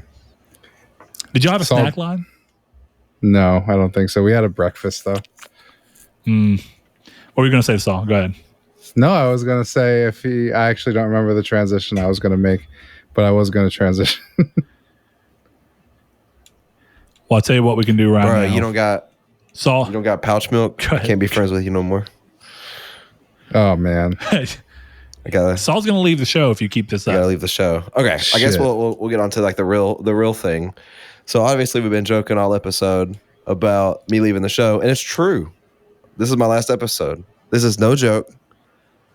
I know this is very like us to joke around about this kind of stuff, and then people be like, "Ha, he's gonna be gone for 3 or 4 episodes." No, I'm gonna be gone for a while, permanently until something like episode 300 or something, and then it makes sense for me to come back. And Chris and Brett will have me back. When I inevitably have to work next week, Saul will be back. No, it will be something like that. Well, that leads to another conversation, actually, Chris. Just while we're in this particular joke, I'm going to be out of town next Tuesday. I'll do it by myself. Or Saul can join it. It's fine either way. This is it. Look, we can't have Saul's farewell and then immediately Saul. This is the next one. This is it. This is actually, you know what y'all should do? Y'all should do the first solo episode. I'll do it. I bet I might be charismatic. I bet that could work out well. No, I believe in you, Chris. but I didn't want to make like a whole episode about this. I didn't want to make a whole like segment really about this. I kind of want it to be short and sweet. People who've known me long enough, they know I don't like going into a lot of personal details about my life. So I won't really disclose the full reason why I'm quitting. Just know that it's not a negative reason at all. But it also has nothing to do with anybody involved in the show or anything about the show. It's actually completely outside external reason for that. So no, Chris is not evil and kicked me off, or nor Brett, nor did I make it long enough to get canceled. And I'm really surprised about that. I'm surprised the show has lasted as long as it has, without getting canceled in some form or fashion. So, no, pretty much, like I said, no external reason. And I'm at a point in my life where it makes sense to go ahead and break the show off, at a point where, it just feels right, and it makes sense, so that the powers that be don't start interfering, and then I end up having to miss shows, and then it becomes inconsistent, and then the whole show decides to suffer. So it's kind of something I had to think about, and then I talked to Brett about, and then talked to Chris about the same day right before we started recording, and it feels right. So yes, it's been a wonderful 5 years with the show. It's been a great experience. I'm really surprised that, we kind of lasted this long. 9 times out of 10, when you talk about, starting a podcast with friends, a lot of people, they get like 2 weeks in. I often think back, we had a thing here about 4 years ago called HypeCon. Actually, it might have been even a little bit longer than that. It might have been 5 years ago, because we've been to 2 of them. And we are friends with the organizer, so they were kind enough to give us a table, and we got to sit out and hang out with people around Texarkana, who like video games and stuff, and we talked to people there. And Brett, you remember the guys that we talked about who they wanted to start their own podcast up, and like we gave them advice on how to like get started? Yeah, I often wonder if people like that are still doing it, and I hope they are. That was Greg Miller. And that's a good one. But feel old now. But I often wonder if like people like that, they're still doing it. And I think that if it wasn't for the amount of people that we kind of came across along the journey, I told Brett I remember the day me and Brett talked about this. It was the day that Colin Moriarty got kicked off of I Love You XOXO or whatever, got kicked off of It's Kind of Funny. And we talked about how like there's going to be an absence of PlayStation podcast, and we had literally talked about this kind of stuff in the past, and it went from like sitting on Brett's front steps on like a Tuesday to like Saturday having a test episode, to the next weekend having the very first episode that you guys can find on YouTube, literally the first episode of the podcast. So the transition of it was very quick, and it's crazy to look back at that, because it's like, it's a completely different time in both Brett and my life. Like it's absolutely like a different world.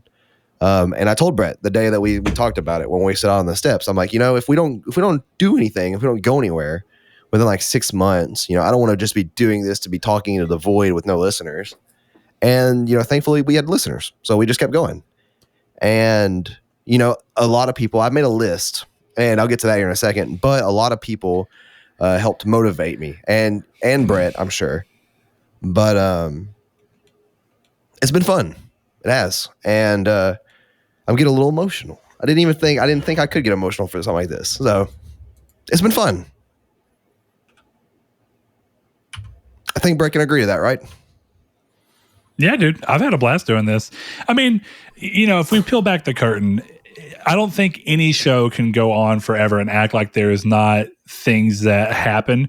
But I would say that the best way to kind of word this is that this has been fun 90% of the time and moderately stressful 10% of the time. Yes. And the stress was never anything like Saul and I have never had issues in our friendship because of this show. No. Saul and I have never had any genuinely negatively impacted thing.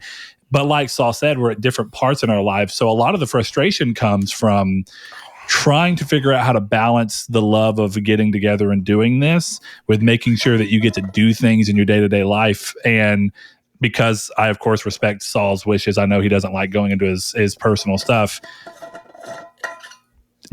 Not like I can say this enough. I think that the tone of this episode should be clear. There is absolutely no ill will anywhere in this show not. at all. And that's something important. One of the most salient things go ahead, Saul. No, I was just saying that's something very important to say is because we talked about this, and this was a private conversation, but we talked about, like, you know, when Chris joined the show, we didn't want people to not like the show because Chris joined, or we don't want people to blame something because of Chris, or blame us for a decision. Like, we wanted it to be the same show, just with an extra member, and it has been, you know. And for the people who did care, they're gone, and the show didn't need them for that kind of thing. So I don't want people to think that's anything remotely going on here. This is something that, you know, I think we all knew that eventually, like, the time would come in some form or fashion for the show to make a member change up. And I just wanted to go ahead and do it kind of on my own volition because it makes the most sense for me. You know, it's a little selfish in this moment, but I feel like 6 months from now, you know, it's well, or Saul, a year, whatever it may be. Yeah, you know, one of the things that I think that the most salient thing that you said while we were having the conversation about you leaving, when you first kind of brought it up to me, is with some of the things that you know are going to be coming in the not too distant future for your life, you're going to have to make the choice, and I've had to make this choice, going back to that talk about stress coming into play from us having responsibilities. Occasionally, I have to make that choice of not playing a game, right? Yeah. When we're doing a show about playing a game. And the biggest reason that you said, and honestly the most important reason, is that when it comes down to it and you have to rebalance your time and rebalance your career and all these different things are going to be happening, you have to make a choice between playing games and keeping with the hobby that you love, or only having enough time to do a show talking about playing games when you in your personal life really aren't getting to do it very often at all. And I think when you look at that, it doesn't make sense to come together every week and talk about games and miss out on actually getting to experience them. And that's a really important thing to have. So I think it's good that me and you are, you know, Saul, you and Blaze are my best friends. That shouldn't be any kind of surprise to anyone who's been with the show for a long time, or anyone in personal life for sure. Right.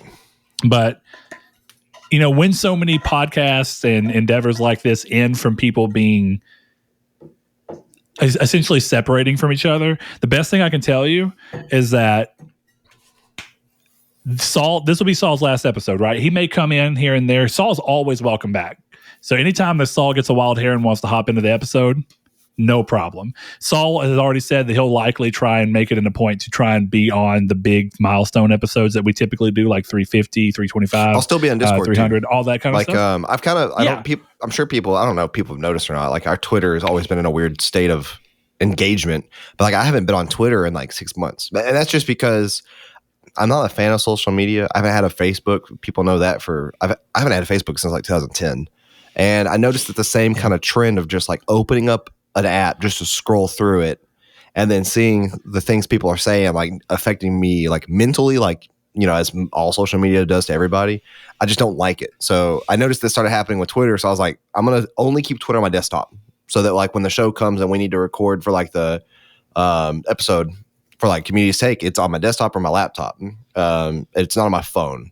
So I wouldn't actively post or engage, but I'm sure that there's a way I can pass off the Discord ownership to Brett, and if there's not, I could just make a new role. But I'm still gonna be in Discord, so I'll still be around. Like, you guys will still be able to engage with me. Anybody's welcome to DM me. You know, for those that don't have me on friends list on PlayStation, feel free to add me and we can play games. Like, it's not like I'm fully. Like, I'm removing myself just from the show, but from the community, from the, you know, from the friends that we built, I'm still there. I'm still here. I won't be gone from that. That's important. That's the main change is that you just won't hear Saul's voice on the episode anymore. There you go. You'll hear me at least weekly. Which I guess all that to say that, for anybody who may feel like, that, or think about all the times they've had people who they quit a show and then drift apart. The beauty of all of this is that while this may be Saul's last episode, come Thursday, hell or high water, man's going to be here sitting at this same table doing Yu-Gi-Oh! Night with us as a group of friends, because nothing against anybody nothing against you guys as the audience or anything. But like Saul's talking about, when you're kind of taking stock of what's important in your life, Yu-Gi-Oh! Night has been one of probably the absolute best things that came from COVID. It came from a point in time where you needed that kind of getting together. And I think Saul would agree. It's good to have a period of time where Thursday nights when we get together, we're not all on our phones. We're not stuck in the head of being somewhere else.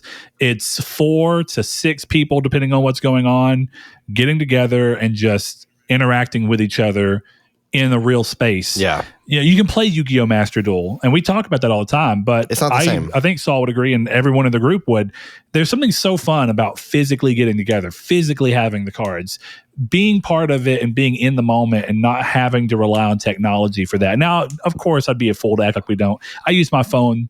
I don't respond to it at all, but I use my phone strictly for keeping up with life points because it's easier. Yeah, or we show each other funny videos or something. But we're not sitting we're here on scrolling. it in a very different way. Yeah.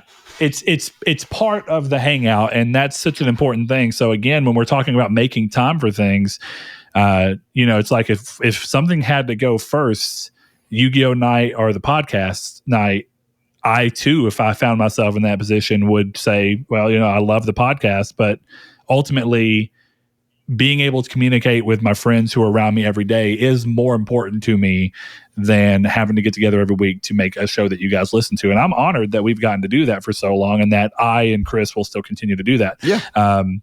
It's just, I can completely understand where everything's coming from. So yeah, just a big reiteration. And if you may notice that Chris is choosing not to say much here. And as Chris said before we started recording, he knew that this is kind of a position for Saul and I to talk about what we've built and what's come up. But I personally, even though I'll still be able to say this next week or whatever it be, whatever week we do the shows, that Chris, you've been an invaluable addition to the show. Yep. I enjoy doing the show with you so much, and I'm glad that you've been able to come in, be in the show for as long as you have, so that when Saul makes a decision like this, you're already a natural part of the show. Yes. We don't have to worry about the show feeling like it's having to stumble to find its feet again, because we already have, when Saul misses an episode, the show doesn't fall apart. When you miss an episode, the show doesn't fall apart.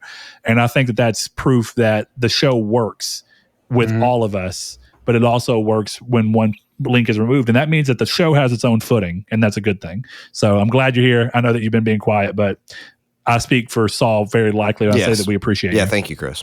Well, thank you. I appreciate that. It's nice to be on the show. Well, and see, that's the thing is, to be open, like what we were talking about a second ago, is like, I don't want, anybody to think that anything has to do with anything involving Brett or Chris, because it doesn't. It's just, it has to do with my free time. And, like Brett said earlier, what's the point of being on a gaming podcast if you don't have a whole lot of time to game? And like, when you break down my week, it's like, well, Monday, I typically just relax after a Monday of work. Then Tuesday's podcast recording day. Wednesday is typically a night that I spend with my wife and watch a movie or something. Thursday is Yu-Gi-Oh! Night. Friday is date night. Saturday is friend night. Sunday is chore day. So it's like everything gets jumbled. And then if something happens throughout the week where somebody needs me, which is something that may start happening, then I have to pick and choose. And it's like pick and choose between a free night, or realistically, it won't be Mondays. It'll be pretty much Tuesday on to Friday. But it's like pick between date night, pick between or just spend time with my wife, or it's playing video games, or the podcast, or Yu-Gi-Oh! Night. And it's kind of like I have priorities. And if I took away game night, well, I mean, then I really don't have anything to talk about on a gaming podcast. And then you take away Yu-Gi-Oh! Night, and then that's just, well, for whatever reason, I seem like I'm the glue to Yu-Gi-Oh! Night. Like if I'm not there, everybody just doesn't show up. So I don't know why that is, but I think, Brett, didn't you say the last time that I missed Yu-Gi-Oh! Night, nobody came? That sounds about right. Yeah, so I don't know. Which, I mean, it's been a busy period for everyone. Has been, but yeah. You're but even if it's just a joke, it's kind of halfway true. Somehow, some way, if you're not there, it seems to fall apart a little bit quicker. So and I don't like that to happen. And of course, spending time with my wife, that's non-negotiable. So unfortunately, the cookie crumbles in just the way that it crumbled. And it's been fun. Thank everybody for 5 years. I have a couple people to thank, and then I'll let Brett do the Patreon thing. Just know that like this list of people, this is anytime I make a list like this, it comes straight from the heart. I try not to think about it super long. I try to think of the names as they come up and then add them. And unfortunately, like by nature of just being, quick and snappy with it, I'm going to forget people. There's nobody that I've ever interacted with that doesn't matter, that didn't help contribute to motivation, whatever it is. So I just want everybody to know that, like right up and there. Like if you're not on this list, it's a short list. And I think everybody knows that this list of people, just how short it is, it's like 10 names. They know that that's not just the people that have impacted me. So once again, if you guys want to play video games or something, hit me up on PlayStation, MeteoricDemise. We typically put that in the description, or we used to.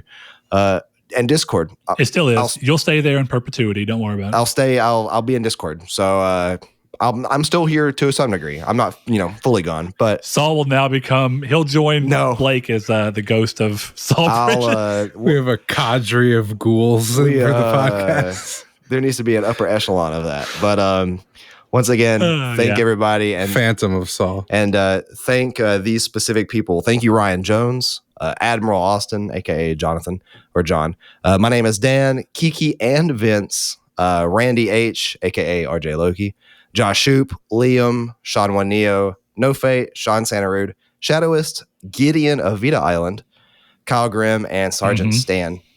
You guys have made it all worth it. So thank you all, and thank you, YouTube, for the fun times. Yep. Thanks, man. And to end this very interesting note of an episode, we're going to go ahead support our Patreon. Now, to end this episode, money, please. Give us the money, or give them the money. Yeah. See, Saul can now be our outside support. That's the whole ploy. Saul's quitting the podcast so he can say, listen, I just think that you should be a patron. It's like Manscaped. We don't tell you that he's getting a cut on the side. It's like Manscaped. I bought my own thing from Manscaped, to be honest. I'll be a Patreon now, to be honest. All right, guys. Well, of course, if this is your first episode, then wow, what an episode to come into, because this is not how it usually goes. But hey, if you've made it here and you're there, then interesting, welcome. But shout out to every single one of you. If you want to be part of the community and you've been around for a little bit and you just haven't taken the plunge, we urge you to take the plunge. Go to Twitter @TriangleSQRD. Don't be unhealthy with your Twitter usage, but you can hit us up and interact with us. You can go to the Discord, always linked in the description. That's a good way to catch us all, because I consider Discord to be the least invasive version of social media, and I really like that. It's just like a big chat room hangout, and I personally find that easier to digest than trying to jump into a day of Twitter and a little chaotic, Facebook. But it's fun. Or you can find us. Yeah, or you can find us on Facebook in the group Triangle Squared, a PlayStation podcast, where you can be part of the community take, talking about the podcast, offering us up suggested topics that can become community takes by nature of how we do those. And remember that the community's take for this week is your 3 next most anticipated games. So without further ado, wait 1 second. For all of you people who I just remembered one more name. And if I did this every 10 seconds, the list is gonna get long again. He's no longer a part of our community, and I don't know why. But Richard, aka Neon Xeon, yeah, he was a big part of our community for a while, and then all of a sudden he's gone. Him, great. The interactions we had with him are hilarious. Just a good human being. So I had to throw that out there. He fueled a bunch of fun. Yeah, you said said something to me that reminded me of the live stream or the contest, and that was because him. Yeah. So if everybody wants to go back and watch that contest thing we did, he was the one that contributed the prize. So thank you, Richard. Yeah. Thank you. Yeah, Thank big you, shout everybody. out to Richard. Really, thank you. Yeah. But if you want to join all the people who help make this show possible from a monetary standpoint, which we are really grateful for, then you can head over to patreon.com/nartech and give as little as $1 per month. It's a huge help to us. And you can be among the listed people like Mr. AKA Sean here, our newest patron. We also have Awesome Dave 1337, Aztec King, Lecheon69, the Lord Corgi, Salvador Garcia, Hammond Egger, Bailey Robertson, Rob Wartpoint, Mark Schutz, Cypher Primus, Kyle Grimm, Rude Days 93, Joshua Lago, Kevin Bacon Bits, Danny Villalobos, Jehudi MD, No Fate, Josh Ayers, Derek Porter, Constantly Kenny, Matthew Green, Sean Sanderud, Steven Salazar, Shadowist, and of course, my name is Dan. Thanks to each and every one of you, and we'll be back next week or possibly next week with 271. Chris and I will talk that out. Thanks, guys. We'll see y'all later. Thank you.